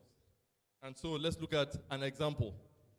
So on the 19th of December 2019, the Department of Justice in the United States issued a press release about this guy. His name is Evaldas Rimasauskas. He's a Lithuanian citizen that pleaded guilty for cybercrime. Cybercrime against two of the largest technology companies in the world, Facebook and Google. He was able to steal $120 million over the course of 2 years. So how did it happen? So this attack was successful because of 3 key ingredients. And the first is he had a good target. He also spoofed the identity of a vendor. And then finally, he made the organization take an action to his own favor. So let's look at them one by one. So who was his target? The accounting department of Facebook and Google. And why was accounting department a good target? Because they are used to getting external emails, and they also manage company funds. So they are a very good target for cyber criminals. The next was the spoofed identity. Quanta Computer is a vendor that supplies electronics and computers to Facebook and Google. And so what the attacker did was he spoofed their identity by setting up a fake company that had the same name. Then he went and created phony corporate stamps, multiple company emails, and invoices that all appeared to come from the real Quanta Computer. He went ahead and sent crafty emails to the target with forged contracts and fake invoices. He requested for payments for hardware that were listed on those bills and provided fake company bank account details. That's the company that he created, the fake one. He gave the account details to Facebook and Google. He also sent fake letters pretending to be from the real Quanta Corporation. He told Google employees where to send the money, which happened to be his own offshore accounts. Eventually, Facebook paid him $98 million, and Google paid him $23 million. This is what we call vendor email compromise. So vendor email compromise is a subtype of another attack called business email compromise. And it is an email-based cybercrime which tries to exploit the trust between a company and the vendors to defraud that company. So business email compromise comes in many forms, and vendor email compromise is just one of them. We have what you call CEO fraud and impersonation, where the attacker would hack into a CEO's account and then send an email to the finance department telling them to make payment. Since it's coming from an authority, usually the account department would respond to that email and then send funds. We also have a man in the email scam, which is similar. They take over your email and commit a scam. And then false invoice scam is another name for vendor email compromise. So how does the attack work? The first thing they do is credential stealing through phishing campaign. So what is a phishing campaign? I'm sure a lot of us have received emails, malicious emails with fake links and fake attachments telling us to do things. So an example is a company an attacker knowing that a vendor can send you an email and then put an attachment that is malicious saying that this is a PO or maybe an RFQ from a different company. And you being a vendor, you'll be interested in that. You click, download that attachment, open it, and your computer gets infected. So that's an example.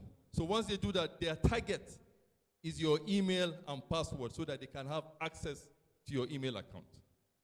So once they do that, the next stage is to take over your email. So once they take over your email, they don't action then. They pipe down for sometimes months, trying to understand what your process is like. So they look at your inbox and see, okay, who are the companies that you deal with? What does your invoice look like? Who are the people that you relate with in other companies to send your invoices to? And so on and so forth. So they look at your inbox and try to understand how you operate. And then finally, once they have all those details, they will send an email to a company that you deal with and say, okay, please, and they're using your email. So when the company receives it, they believe it's coming directly from you. And they will say, okay, please, I have changed my bank account from this bank to the other bank. And that bank account is the attacker's bank account. And since it's coming from a trusted email, normally the companies will say, okay, let me change this bank details. And even if you ask for some other documents, they can go and forge those documents and send it. And then eventually the company will send your money into somebody's account. So there are other tactics that they use. So there's what you call display name spoofing. There's what you call domain name spoofing and lookalike domains. So let's look at examples. So on my screen, you can see a computer and a phone. So when you receive an email, there's a display name at the top, the name of the person sending you the email. Then by the side, you see the person's email address. So that is only visible. Email address is only visible when you are viewing it on a computer. If you are viewing it on a phone, normally you just see the name. And the attackers know that 70% of emails are read on your phones. So what they do is that once they take over your account, or they create a fake email, then they will go and put your picture there and your name.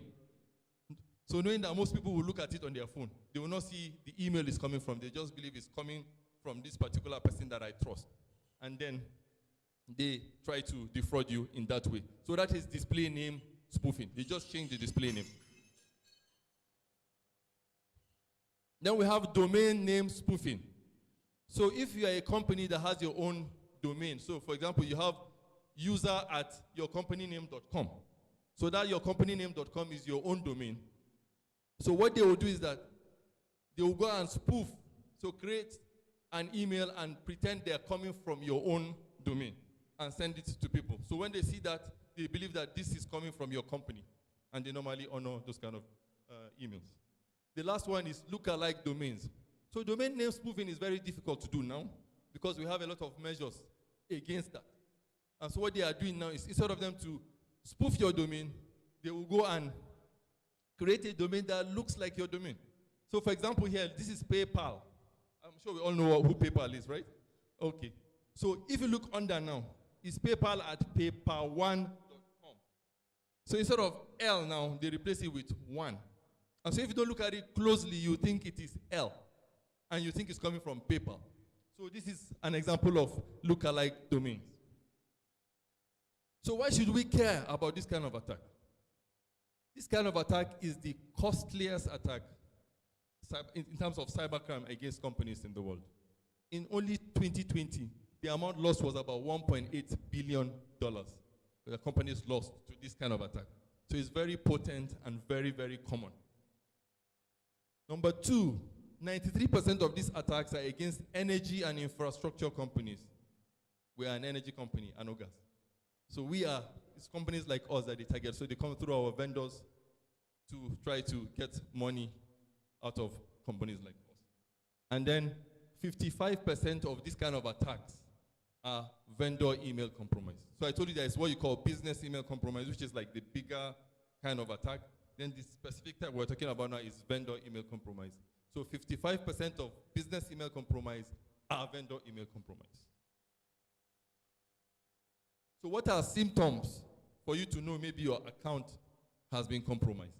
Number one, you see some kind of suspicious activity. So you notice some of your emails are deleted. You didn't delete that email.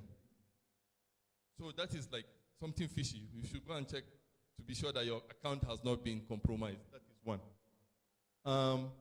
You see, there's what you call inbox rules. So sometimes to try to make our inbox clean or to automate one or two things, we create some rules on our emails to say, okay, when this kind of email comes, take it here. When this one comes, do this with the email. So the attackers normally do that. So they come to your inbox and create those rules. So for example, they can say any email that comes from Anogas to your email, you should forward to another email and delete it. So you not even see it. They've intercepted it and they've collected it in their own account. So that's an example of an activity. Then they can change the user display name. I told you about display name spoofing. So when you notice the display name has changed, then you know that somebody is trying to use your account to do something. Then unusual credential changes. Sometimes once they get access to your account, some of them want to just take over the account and then they decide to change the password. So when you notice that there is because sometimes our emails, when you request for password, it will send you a notification. So when you see such notifications that you know they are not started by you, that action was not started by you, know that somebody is trying to take over your email. Then you have unusual email signatures. Some of us have email signatures automatically appended once when we create an email. When you see that email signature is different, you should know that there's something fishy. Then mail forwarding rules, I spoke about it. They can just create a mail forwarding rule. Whenever you receive an email, it should be forwarded to another email. So that's what we call mail forwarding. And then unusual profile changes. Your phone number on your profile has changed. Display name has changed. Telephone number, and so on and so forth. Then user's mailbox is blocked from sending. So sometimes you try to send email and it doesn't go. You'll be wondering what is happening. It's because there's somebody that has compromised your account. So these are symptoms. This is a non-exhaustive list. So there might be other symptoms, but these are just some that you should be aware of. So how can we stop business email compromise? Number one, education and awareness, which is what we are doing now. You need to be aware that this kind of attacks exists, and you need to be more careful when you are transacting businesses through email, because this is something that is happening now, and we all need to be very, very careful about it. There's what you call multi-factor authentication. So the attackers are trying to what? Gain access to your email. And they want to steal your what? Username and password. So multi-factor authentication, what that does is that apart from that username and password, there's another extra factor that you have to provide to have access to your email. So for example, you receive a one-time password on your phone, or maybe you have a token, or maybe you have an app on your phone, like an authenticator app. So what happens is that when they steal your username and password, they cannot access your account because they do not have the other part that needs to be given to the authentication system for you to have access. So it's very important on all your emails to enable multi-factor authentication. Then there's what we call zero trust strategy. Never trust, always verify. You receive an email saying that there's a PO or there's an invoice with a link or attachment, never trust. If you know a contact in that company, always try to verify that is this coming from you or not. So you adopt that policy for every email that you receive, please. It's very important. Then develop a good cyber hygiene. So it's not a good practice to click on links. It's not a good practice to just download attachments. It is good that on your computers, this basic hygiene, have an antivirus on your system. Ensure that you use a multi-factor authentication. When you receive a notification that you have an update on your computer or on your phone, don't postpone it, because that update might be a security update. Maybe there is a vulnerability on your phone or your computer that the vendor has sent so that it can be patched, so that it can be exploited. So always make sure that you always install your updates and many, many more. Then secure your domain. So for those of us that have domains that we use for our email, so let's say you have a company domain, let's say companya.com.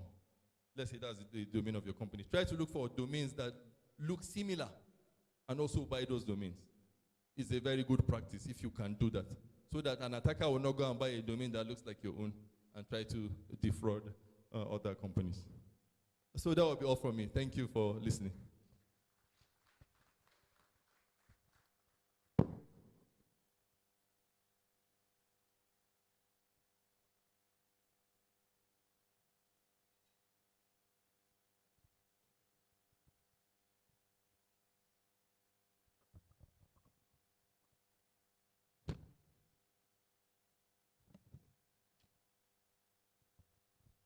Thank you so much, Umar, for that presentation. I know we have taken one or two things from that presentation that will help us in the way we communicate over the web. The next presentation we have is coming from the construction team. Construction management plan and its effects on vendors' contract administration.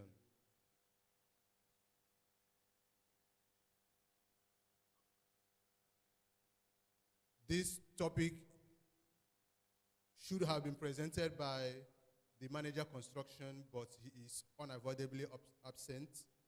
So he is ably represented by Mr. Michael Utosorochi.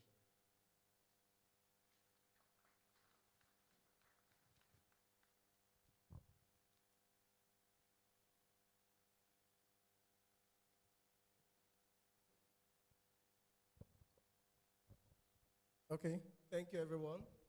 Good afternoon. Good afternoon, Alaji Umar, for that wonderful presentation. To the finance team, you've done a wonderful job leading up to this particular presentation, because all what we'll be looking at today will touch on everything that has been discussed up until this moment. So my name is Michael Utosorochi. I'm representing the construction. Oh, thank you. So I'm representing the construction department, led by Engineer Kayode Ijala, who, due to work exigencies, is unavoidably absent, and joins us online. So from time to time, he will make his contributions. Okay. So the topic for our focus is on construction management plan and its impact on contract administration. Next slide, please. So first, this is an outline on all what we're going to discuss today. So the first thing is that we have to look at some of the traps involved in our contract execution, as well as why contract management plan is important in mitigating them. Then we look at some definitions, we basically talk about the concepts we will be hearing from time to time in the course of this presentation. Then we take a delve into the full spectrum of contract administration and management, and narrow down on the elements that makes a successful contract.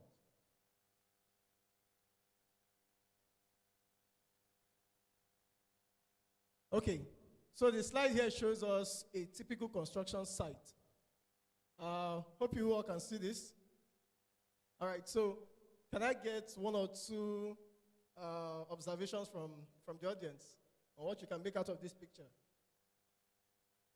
Anybody? One?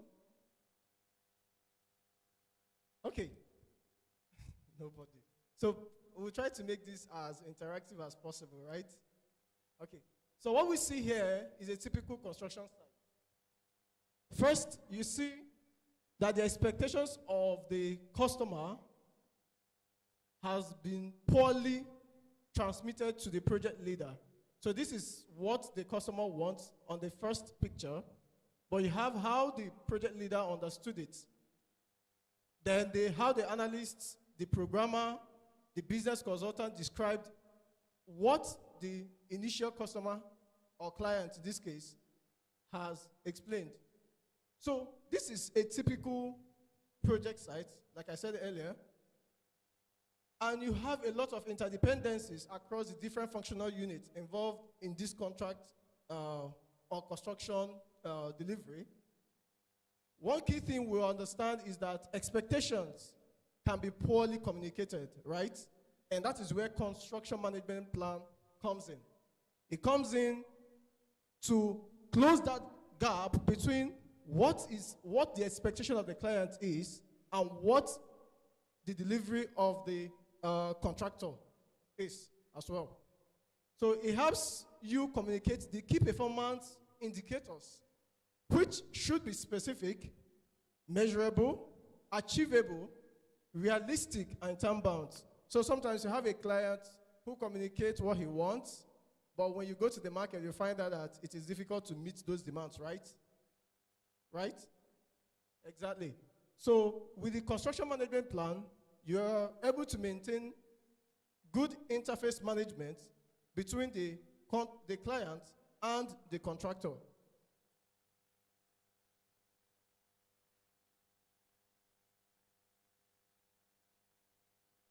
Sorry. Back.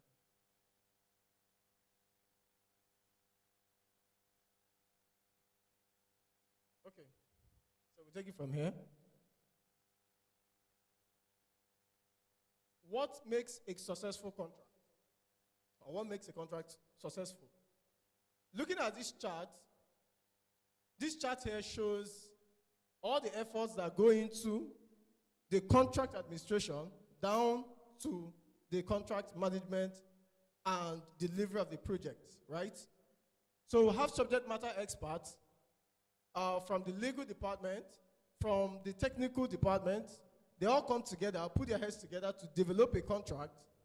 And normally, before putting out the bids, we'll carry out the visibility of this contract being executed within a particular scope, time, and of a particular quality which must not be compromised.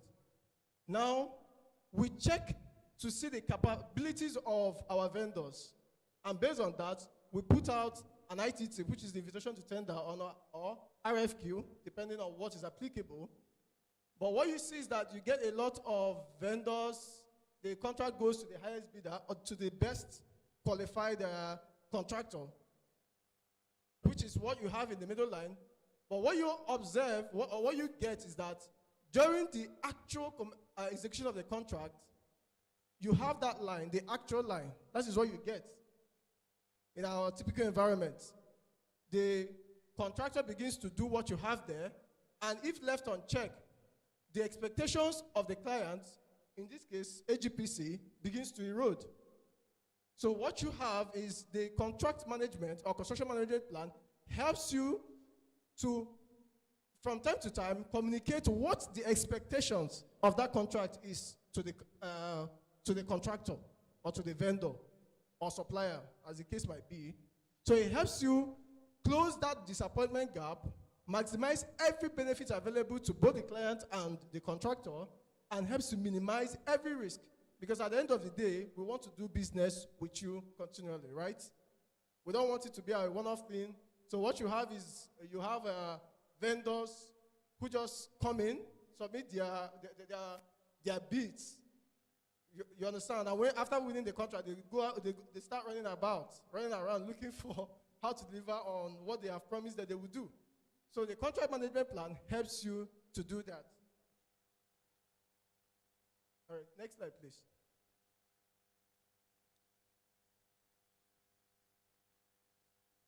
Okay, so this slide is really important because having looked at our relationship with our community and other vendors, our expectation today is that we're able to glean practical lessons which we'll take back to our various organizations and our sub-vendors, right, to make sure to have improved service delivery.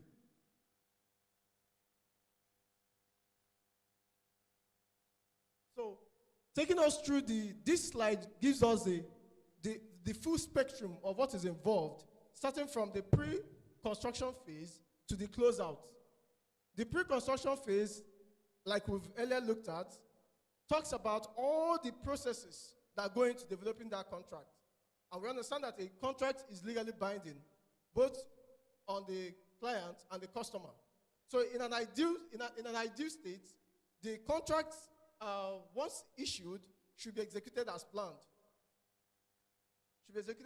So what you have is, in the construction phase, the contract management plan acts as a gateway to detailed information.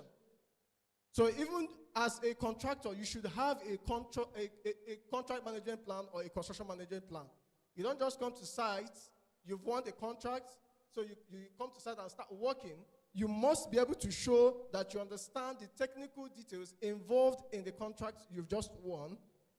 Make sure that all the legal issues, you have all the illegal issues sorted out, your permits are available, you understand the codes and standards applicable to that particular project, and that you also understand that the needs of the client or the expectations of the client is properly understood.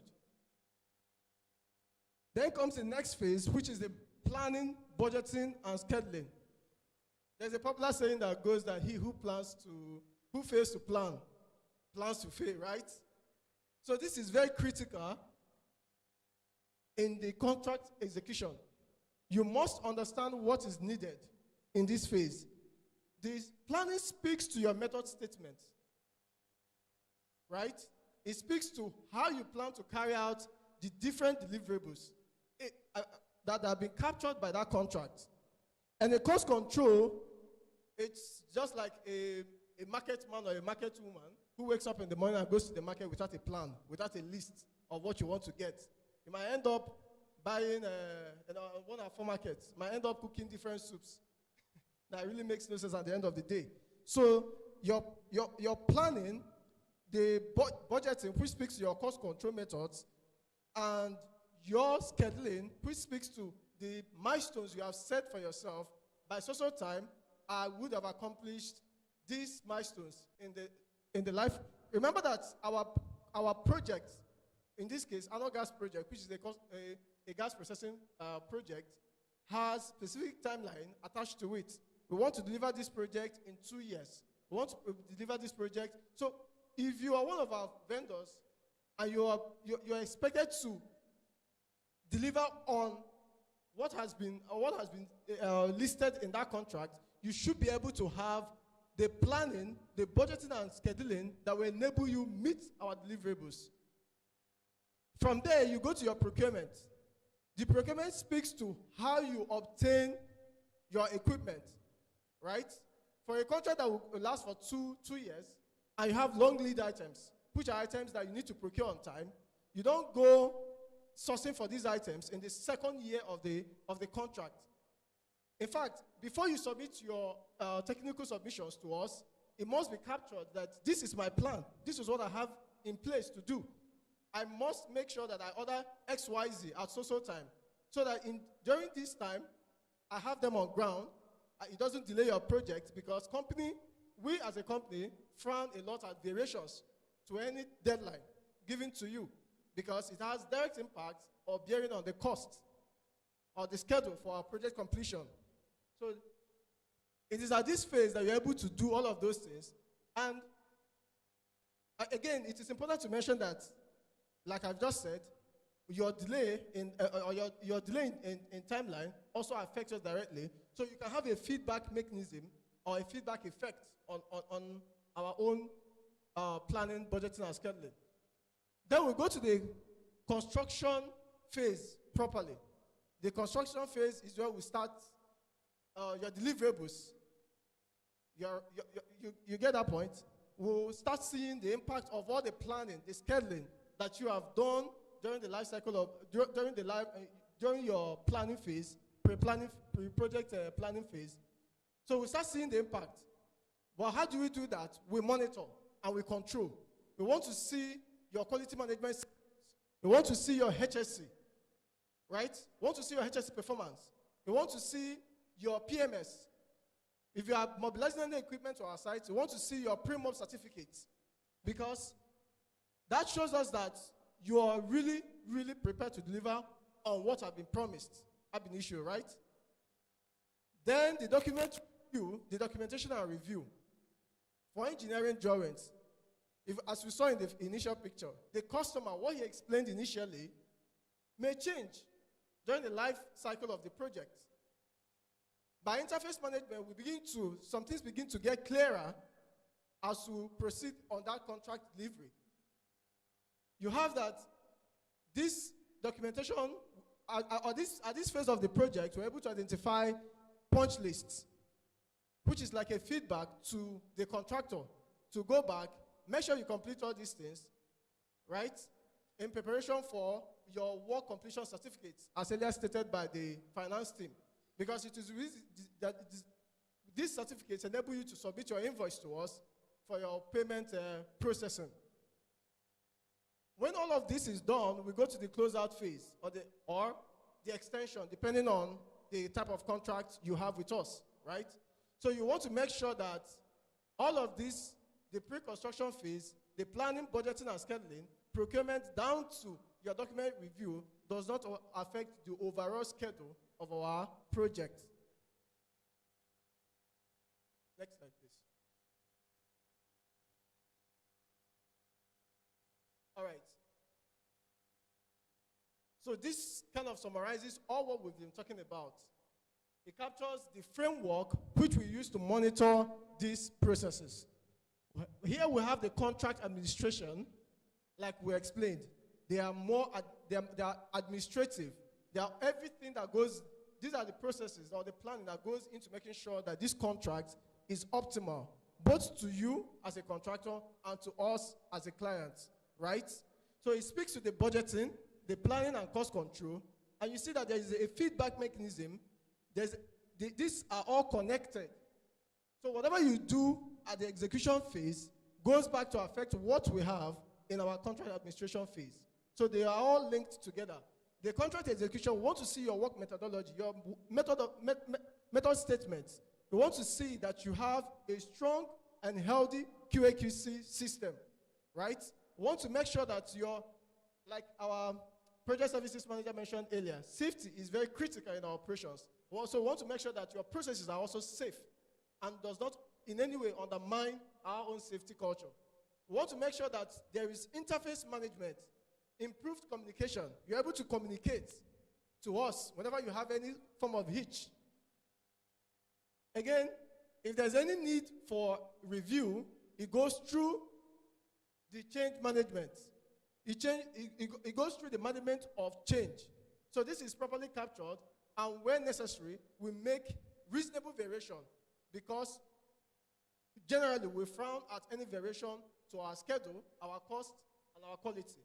Again, this is showing us the framework as it relates to, as it speaks to one another. All right. So at this point, the construction manager is online. I would like to make some contributions. All right, so we take questions at the end of the presentations. Thank you.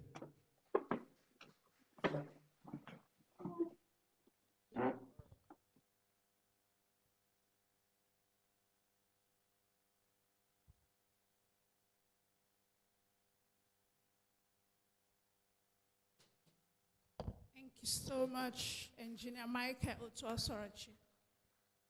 That was an enlightening session. I'm not an engineer, but I was able to learn one or two things. I learned about contract management, project management, and we have the construction management aspect, safety and quality management. So for some of us in the house that are engineers, or you run an engineering firm, or you want to diversify into engineering, I believe you must have gotten one or two points there to help in your business. So very quickly, we'll move on to the core of this engagement, which is the vendor registration and contract management process. Most of us will call us and say, I've been tendering, I've been submitting my tender, I'm not able to win a bid or even get called upon to tender. So in this session, you'll be able to learn how we do our contracting and processes, how we conduct our business. So also for vendor registration, most of us are new vendors here. We want to know how you get to be registered as an AGPC vendor. You also get to learn all that. So without wasting too much of our time, I would like to bring on stage our manager project services in the person of Engineer Olubukola Fasoyin. A round of applause, please.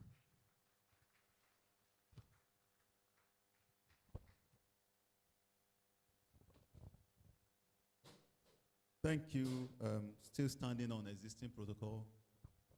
I've requested the team to make this presentation, but they insist that I should. And I think one of the reasons is that they get a lot of calls from vendors saying, I've not received anything and stuff. So they have decided that it's me you should be calling. That's why they say I should come and make this presentation. But there are some assurances we'll give around what our process looks like. I'll quickly go through the presentation. Next slide, please. Yeah, I mean, the last time we had this kind of session, I told us that we would like to do business with everybody. As long as you can give quality product or quality service, we would like to do business with you. And I can also assure you, the management of AGPC has done it such that we have processes in the system that ensure that we don't favor any contractor over another. In the very short break that we had, I had a lot of persons approach me. Oh, I've not seen a bid. It's not because we are favoring some people above you. It's because we have a number of vendors in our list. Bid sizes at times are small, and therefore it takes time before it can go around. But what I'm saying essentially is that anyone who has product or services that can add value to our organization, we are willing to do business with them. The quality of an organization is actually based on the quality of kind of suppliers or service delivery organizations that are supporting you. So we would like to do business with anybody who has the kind of quality that can add value to our business. Next slide, please. What are the things that we look out for in a good vendor? What are the qualities of a good vendor to us? Can we take number one together, please? So that I'm sure you are following me. What's the first thing? A vendor strives to do what? And is willing to do what? To go the extra mile. We are not looking for people who just say, yeah, you paid me so much amount. I saw opportunity to do better, or I noticed certain things that could be corrected. I'm not interested. I just want to do the minimum possible. That doesn't differentiate you from anybody. We are looking for those who are ready to exceed our expectations. If you see anywhere you can add value to what has been proposed, engage us and let's have a discussion. A vendor has a positive can-do attitude and acts in what? Acts in good faith. We are not your enemy. If we give you a contract, we don't intend to be your enemy. We are your partner. That's the reason we are involving you in our business. You must act in good. Whatever you do, you should do it with fairness and realize that you are actually within a long-term relationship. We also look out for high-quality vendors are good team players. They want to work with their customers so that they can both achieve success in the partnership. If AGPC business thrives and blossoms and expands, our vendors are supposed to also be beneficiaries of it. We don't want to work with those who are not willing to partner with us. My colleague who just made presentation talked about communication. Every good vendor communicates well, and they keep their customers informed. You told us you are going to deliver in 3 months. Don't wait until it is 1 week to 3 months, and then you suddenly tell us your foreign suppliers have added 3 more months to it. The promises we give to people outside our organization are based on the promises you give to us and what we both agree. Every good vendor should be ready to communicate. A good vendor strives for what kind of performance? Excellent performance to ensure that their customers are always happy. So let's take a look at our vendor management system. We are always running ongoing vendor registration and categorization. That's why if anybody calls us, we are willing to engage you and get you registered. We don't close the door because we want to get as many people into the system as possible so that we also can leverage on the fact that anytime there's a monopoly, how does it affect price? Price is high, but if you're about 10, 20 people who can provide the same service, it will be rightly priced because everybody is mindful of getting the right margin. Any request for registration, usually action it within 72 hours of receiving such request. We are considering taking some new steps, which we are still discussing internally. I don't know how many of us are familiar with that name, Dons and Bradstreet. How many of us are familiar with it? Oh, that's great. We are considering actually taking that on board in AGPC. As soon as we do that, we'll communicate to our vendors because we also want to be sure of the quality of persons that are trying to register with us. Umar just talked about vulnerability through cybercrime. I mean, some persons don't act on cyberspace, they act physically. Somebody brings a DPR certificate to you that he's into major construction, and he has never seen what is called major construction before. In fact, that certificate from DPR is actually not for DPR. We also don't want to endanger our business by dealing with the wrong type of people. We will start, vendors to start receiving formal letters stating the categories that they belong to. If we register you, we also want to tell you where you belong to, so that when businesses in that category come out, you know that's the only time. That is when you can be considered. We have a mode for selection of vendors. And that's what I was trying to explain to some persons, why some of us have not seen tenders yet. It may take time because of the number.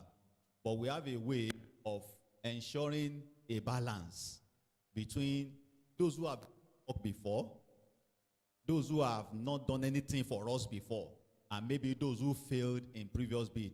We try to make selection to blend them so that we can, at every given time, we have new people who are trying to do things. We have people who have shown that they can do. And then we have people who are who have tried and they failed.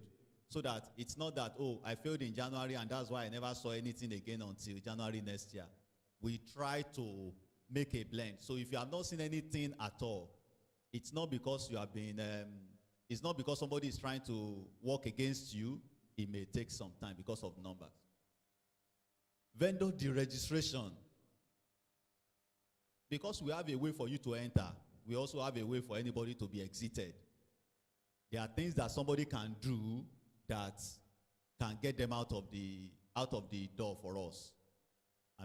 Some of those things are some of what my colleagues have just presented. If the number one thing for us, if you come to our site to execute something and you endanger people's life, you will never see any tender from us again. Because we do not want to kill anybody in the process of doing business. Or if there are minor HSE infractions, we are going to warn you. There are other conditions that may get you out of our system. Vendor performance monitoring. While people are working for us also, we also take feedback on their performance. From your contract holders, those of us in supply chain, find out what kind of vendor is this. Did he deliver on time? Did he deliver within cost? And how was the kind of cooperation that you enjoyed with this vendor while he was doing your work? So we have a way of monitoring performance. In fact, our tender board require that if you have done work for us before, the next time we are coming to them to show, to put you on a tender, we must bring what is called the CEF, the contractual evaluation form signed. And the minimum mark in our CEF is what? 70%. 70% is our minimum mark. If the vendor fails CEF, that vendor cannot be included in the next tender until we have engaged them and see where we can improve their performance. Then vendors development and support. We are very open to Nigerian vendors as much as possible in preference to those who have the clout and they are doing bigger stuff. As much as possible, we would like to support community vendors, and that's why in my earlier presentation I was talking about building lasting relationship. Even when community vendors require technical help, we encourage them to get it so that they can be able to get certain businesses. Vendor relations and forum. We continue to interact with vendors just like we are doing now. And at some point later in our business, maybe the frequency may even be a bit higher than this. Let's look at the next slide. What are the requirements in our vendor registration? Please, can you fix the screen? But I'll take it from my side here. These are the things that we require. Every business, everyone who wants to do a business with us should have a certificate of incorporation. You should have a memo and article of association. You should have your Form CO2 and Form CO7. You should have tax clearance for the past 3 years. Somebody will ask, what if my company is just 2 years old? We will recognize that. We'll see that what is going to tell us that your company is just 2 years old? What document will show us that it's just 2 years old? Your CAC document will show us that it's just 2 years old. The reason we are doing that is also we don't want to be accused, even by the federal government, also of doing business with those who are actually evading tax. So we don't want to be at loggerheads with government authority. We would also like to see the organogram of your organization showing the CV of key persons within the organization. Most of the time, the greatest pointer to show that somebody can do a job is that he has done it before. We would also like to see evidence of what you have done before, such as WCC of previous one. It is also not to say that we don't give job to those who have never done anything before. But you know that the size of job that you can give to somebody who has not done before must be a job that has very, very low risk, such as procurement of items that are not very technical in nature, or in a situation in which we can actually point you to where to get it. Those are the things that we can give to somebody who is just new, so that we do not also put you in a situation where you are set up to fail, and then also we then have a failed contract in our hand. Then if you are representing a certain OEM, that you are the representative of a certain product, we would like to see letter demonstrating that you are doing that. And also, if the contract is going to be intensive in terms of the financial requirements, we would like to see at least your bank that you are banking with saying, yeah, we can support this person for this size of project or this size of money. This person can draw credit up to a certain limit. That will also give us some comfort. We'd like to see your last audited statement of account, except for case where you are new, you are a new organization.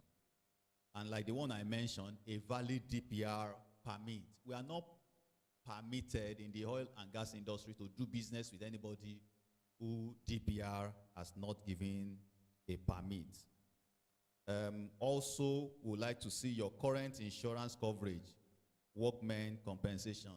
If you have an organization of more than 5 persons or thereabouts, we want assurance that if anything happens to any of them, there's a form of insurance that covers them.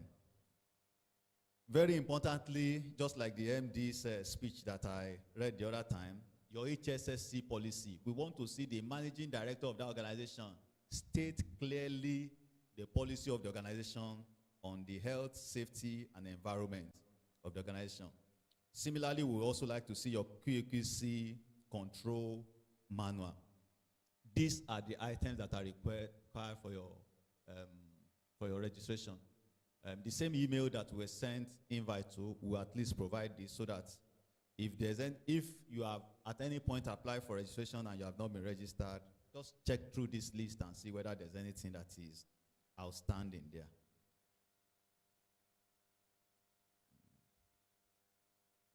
The next slide talks about important tips to tendering. I want to re-emphasize, if we send a tender to you, that means you stand the chance of winning that bid. I'll take that again. If we send a tender to you, you stand the chance of doing what?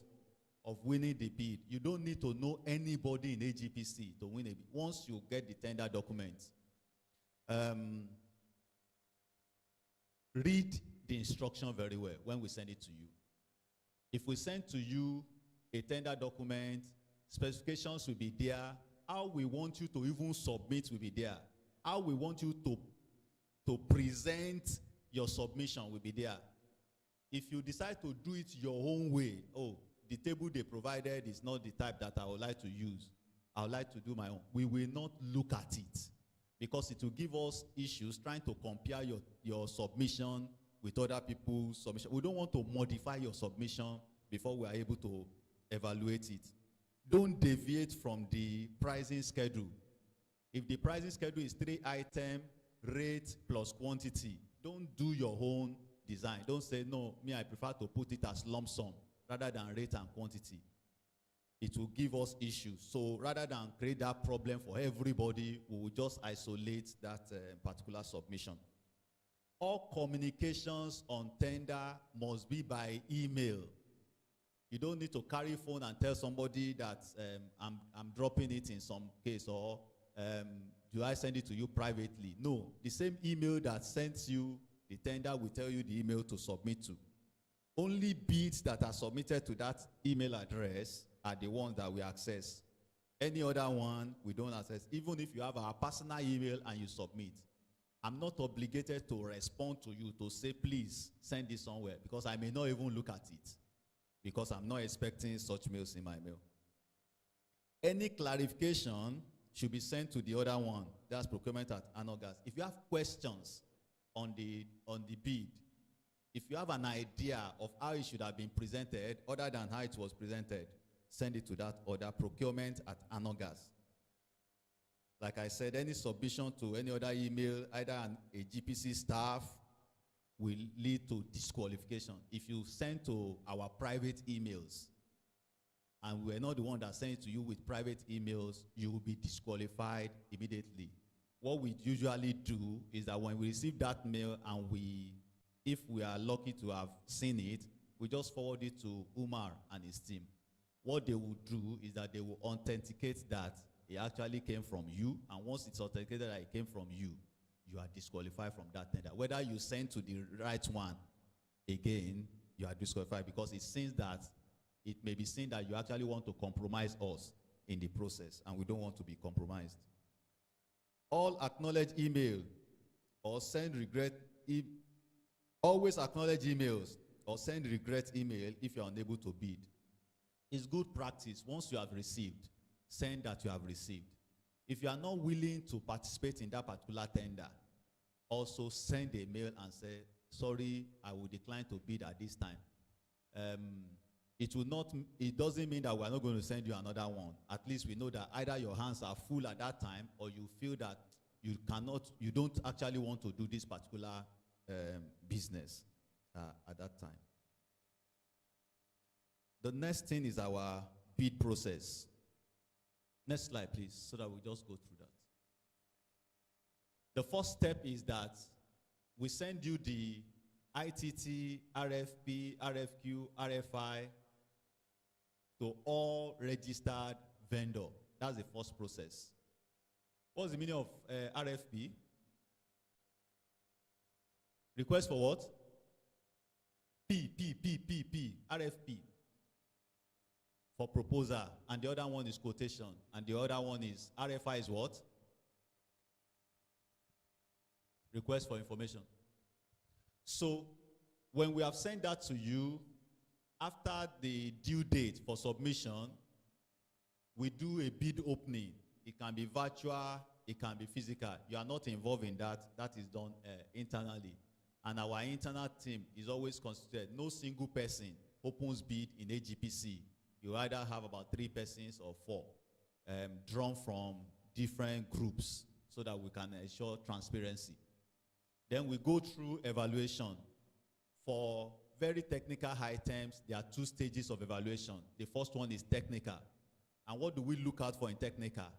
We look out for some of those documents that we have requested that you should submit, whether it's your DPR, whether it's your tax and stuff, and also your experience.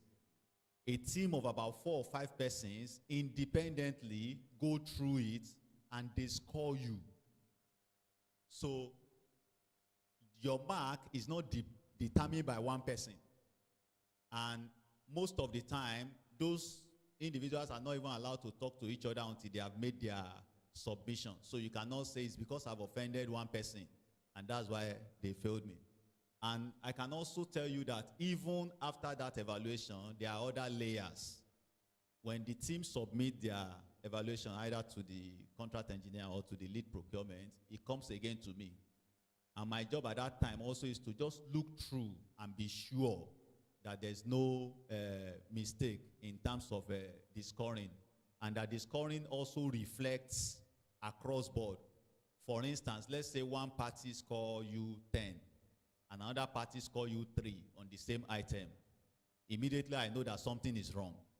Because if the item says DPR certificate, what will you do to get 10 over 10? What do you do to get 10 over 10? That means you have a DPR certificate and it's valid for that grade. So what will you do to then get 3? That means you submitted, but probably it's expired or whatever.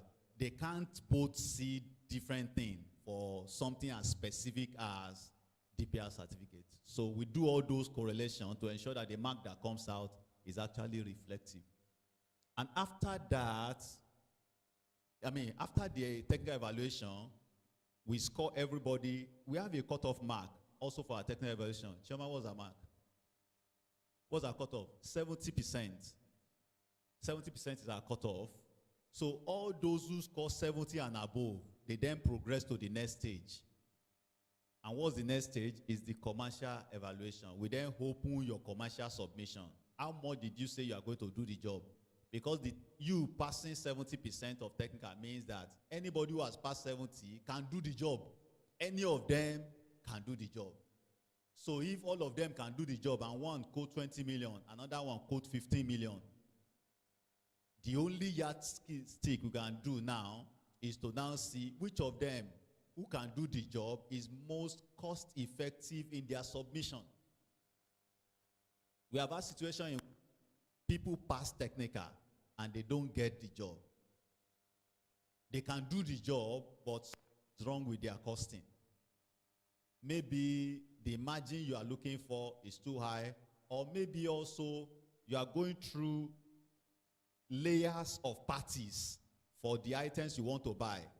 Let's say a very good input in your contract is cement, for instance. And the volume is so much that you can actually engage a real Dangote representative. But you took your costing from somebody who bought it from somebody who bought it for somebody. All those layers adds up to your cost and make you non-competitive. So after we have done that, we then choose the most cost effective. That's the one with, the best of them. There are other layers in our organization which is not written here. We then approach our tender board and present the results of all these things that I've told you to them. And sitting in that tender board are all our executive management team. They then review what we have done. If there's any fault or error in what we have done, they point it out and reject what we have done and tell us to go and do again. So why am I telling you that is that if at any point we make an award, know that the entire management of AGPC is behind that award. Everybody who is somebody have gone through what has been done and they agree that it is good enough. Then we send you a notification to say, look, you have been awarded this contract. Then we then go through the terms and conditions together. If they are negotiable part of the terms and conditions. For instance, let's say you want to deliver in 6 weeks, we ask you to engage your OEM or whatever to bring it out. Those are negotiables. Let's say, for instance, also we didn't add delivery to it when we were tendering, and we realized that rather than you dropping it at the port, we want you to bring it to those are negotiable. We can then agree on those. The ones that we don't negotiate our safety with anybody. We also do not negotiate the quality with anybody. Next slide, please. Okay. Well, this just shows you the process of our contracting and procurement. When we identify a need in the organization, we go through our database of all registered vendors and pull out those who can satisfy that, those who are in that categories, and do some blending also around those who have done it before, those who have never done anything before, and those who have failed in previous bid. Then we initiate the tendering process. When the bids come in, we analyze the bids and select, just as I've said, we negotiate and benchmark. We have a contract that is approved. We draft the contract and review it back and forth with you until we agree on the right thing to do. And then we issue a purchase order.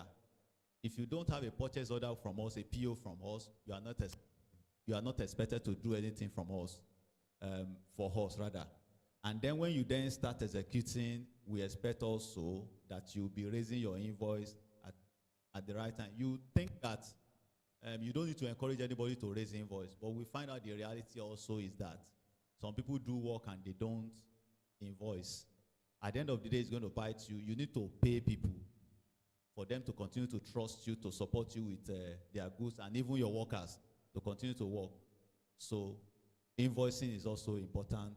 And then, just like Franklin, the manager of finance, has said, it goes through the system. We usually have payment terms. Maybe some of you would have seen 30 days or 45 days. But the reality is that we don't even wait for those number of days, because we try to encourage our vendors to get their money on time, and so that they can also be able to put their energy into the work. I think that should be it should be the final slide. Next slide, please.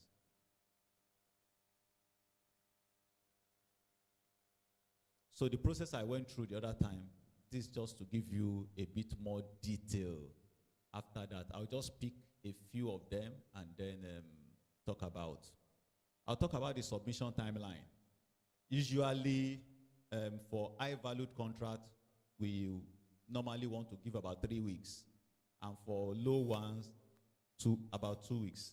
If at any time you have challenges about submission, you can also reach out to us and just send a mail, but don't wait till the last minute. Send a mail, but it doesn't mean that every request for extension is granted, but some may be granted if we think that if we think you are not the only one in that situation, we can also do that. And the final one, the golden rule. Is it clear enough for you to read? It's not. Okay, I'll just read it from here. You must be authorized before you commence work. No contract or PO, then no work. Don't say somebody called me on phone and said I should start procurement, or I should start doing something. Please, if you don't have a purchase order from us, please don't commence. If you also don't have a purchase order from us, you are not going to be paid. So we also don't want to be in a situation in which you think you have added value and you cannot receive value. Thank you.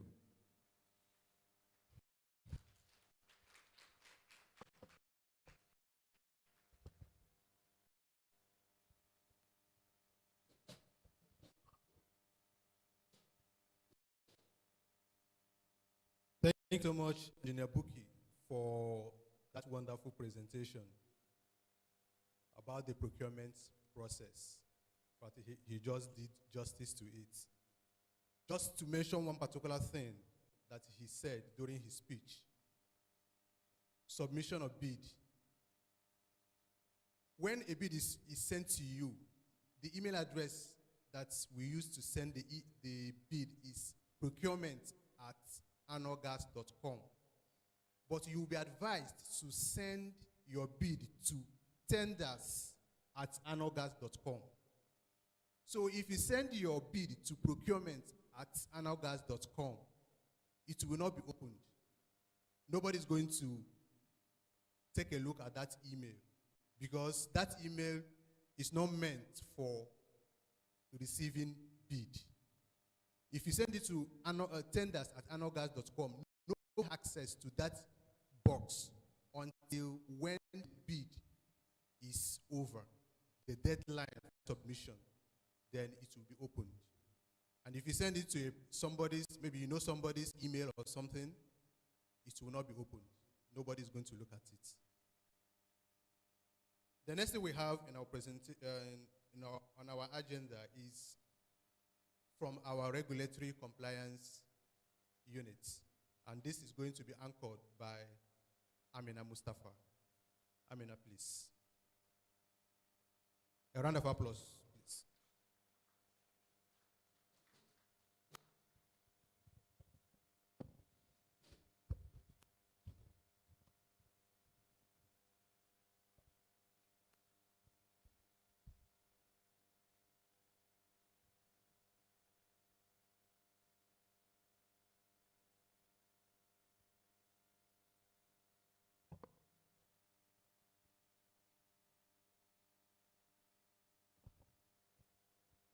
Good afternoon, everyone. It's nice having you all vendors here today with us. My name is Amina Mustafa from Regulatory Compliance Department, Unit, sorry. I'm here before you this morning to talk about the regulatory discussion, the offenses and the history, and why do we have Nigerian content in our system as oil and gas. When you look at my slide, it's talking about the brain behind the Nigerian content, in which it's saying is the aim to boost the Nigerian economy, to utilize opportunities, to make availability in all areas of oil and gas in the country, instead of bringing in foreign parties to the country.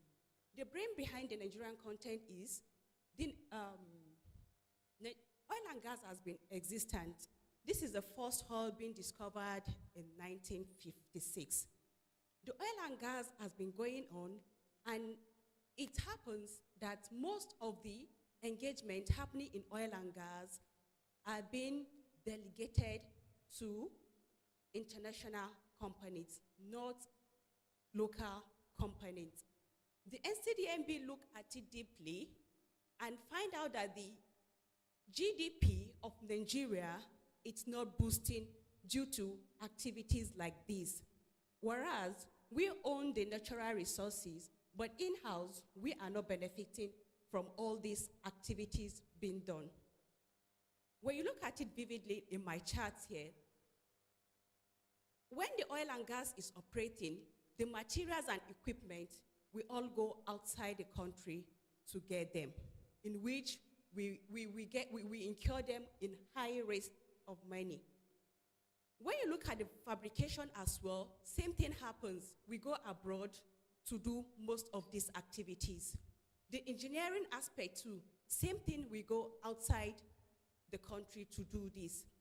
Very little of these activities we do in-house to add value for our own country in economic area and our livelihood.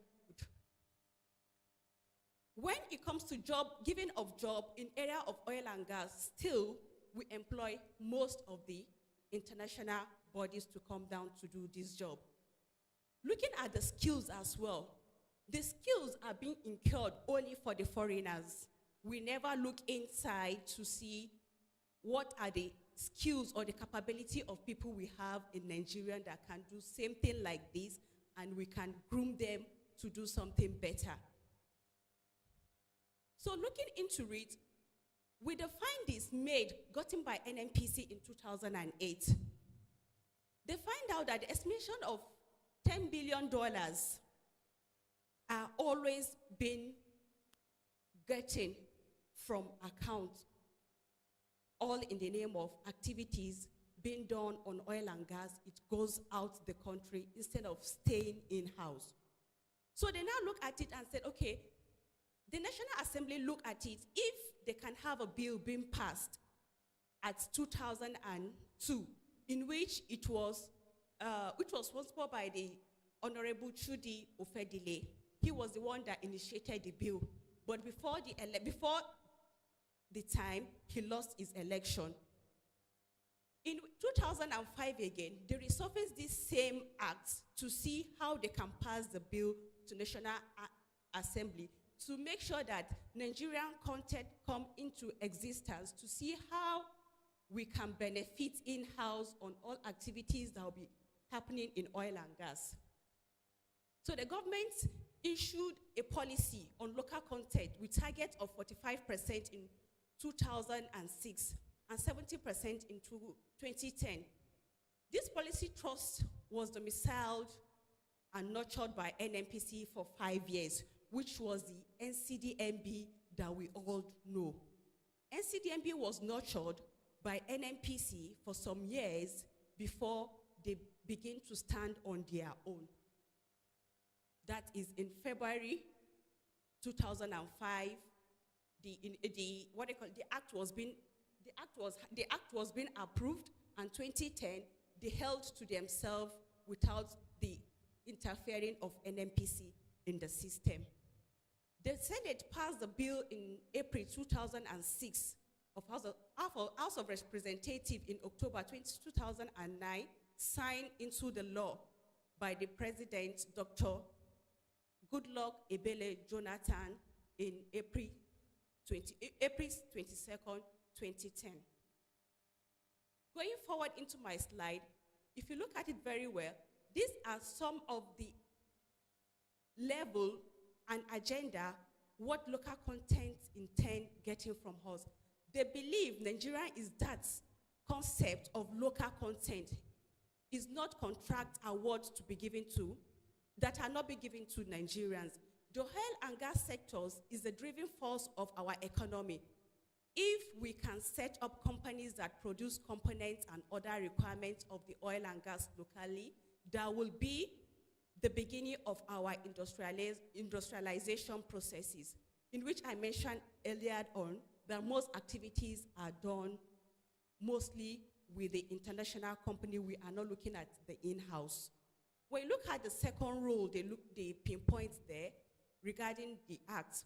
They say our roles as government is to create the condition that will stimulate service providers to invest in new infrastructure or expand existing facilities in order to increase market share for Nigerians, to create local competition, improve product quality, enhance operational efficiency, and drive costs down in the medium time for long run. Looking at the 10th of NCDMB, in which it was adopted from the Logic Act in 2010, we have the GDP. When you look at it, they make sure that everything that will be done anything that will be done in oil and gas concerning anything that will be done in Nigeria concerning oil and gas, it must be domesticated and domiciliation.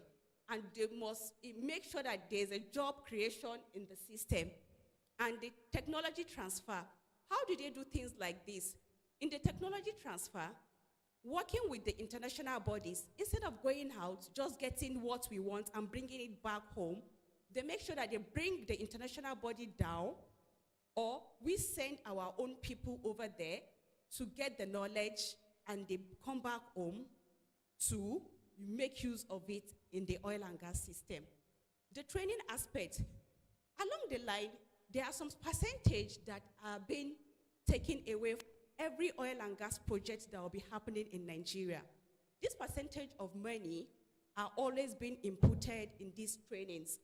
Who are those that they train? They train every Nigerians that applied on their portal. So when opportunities like this come, from their database, they randomly pick people and send them for trainings to have the knowledge in which we always look out for outside the country. They give value and creation, and give additional to our living through this oil and gas benefits from what they got. Looking at my slide, the impact of Logic Act since it has been invented since 2010. It increased the indigenous company participation in oil and gas industry activities. Why?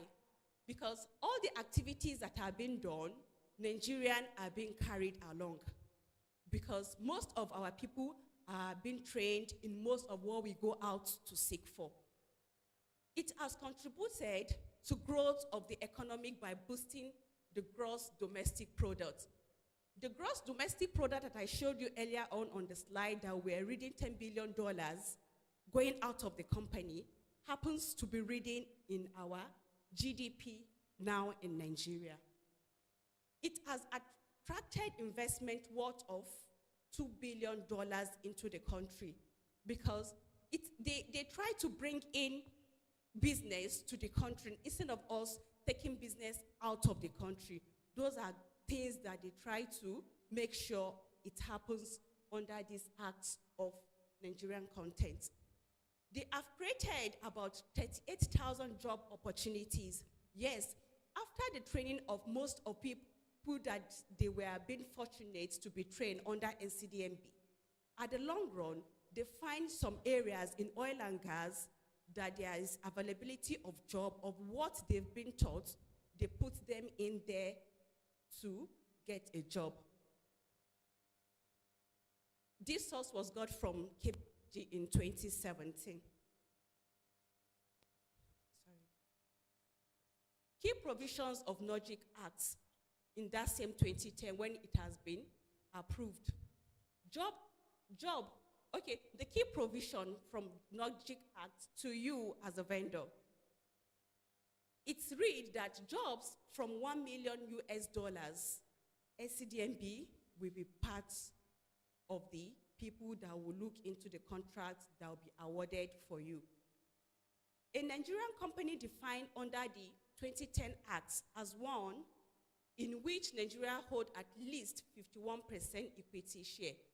The principle of the first consideration, the principle of first consideration means they look inward before looking outward. They look locally, not internationally. The principle of exclusive consideration is being read.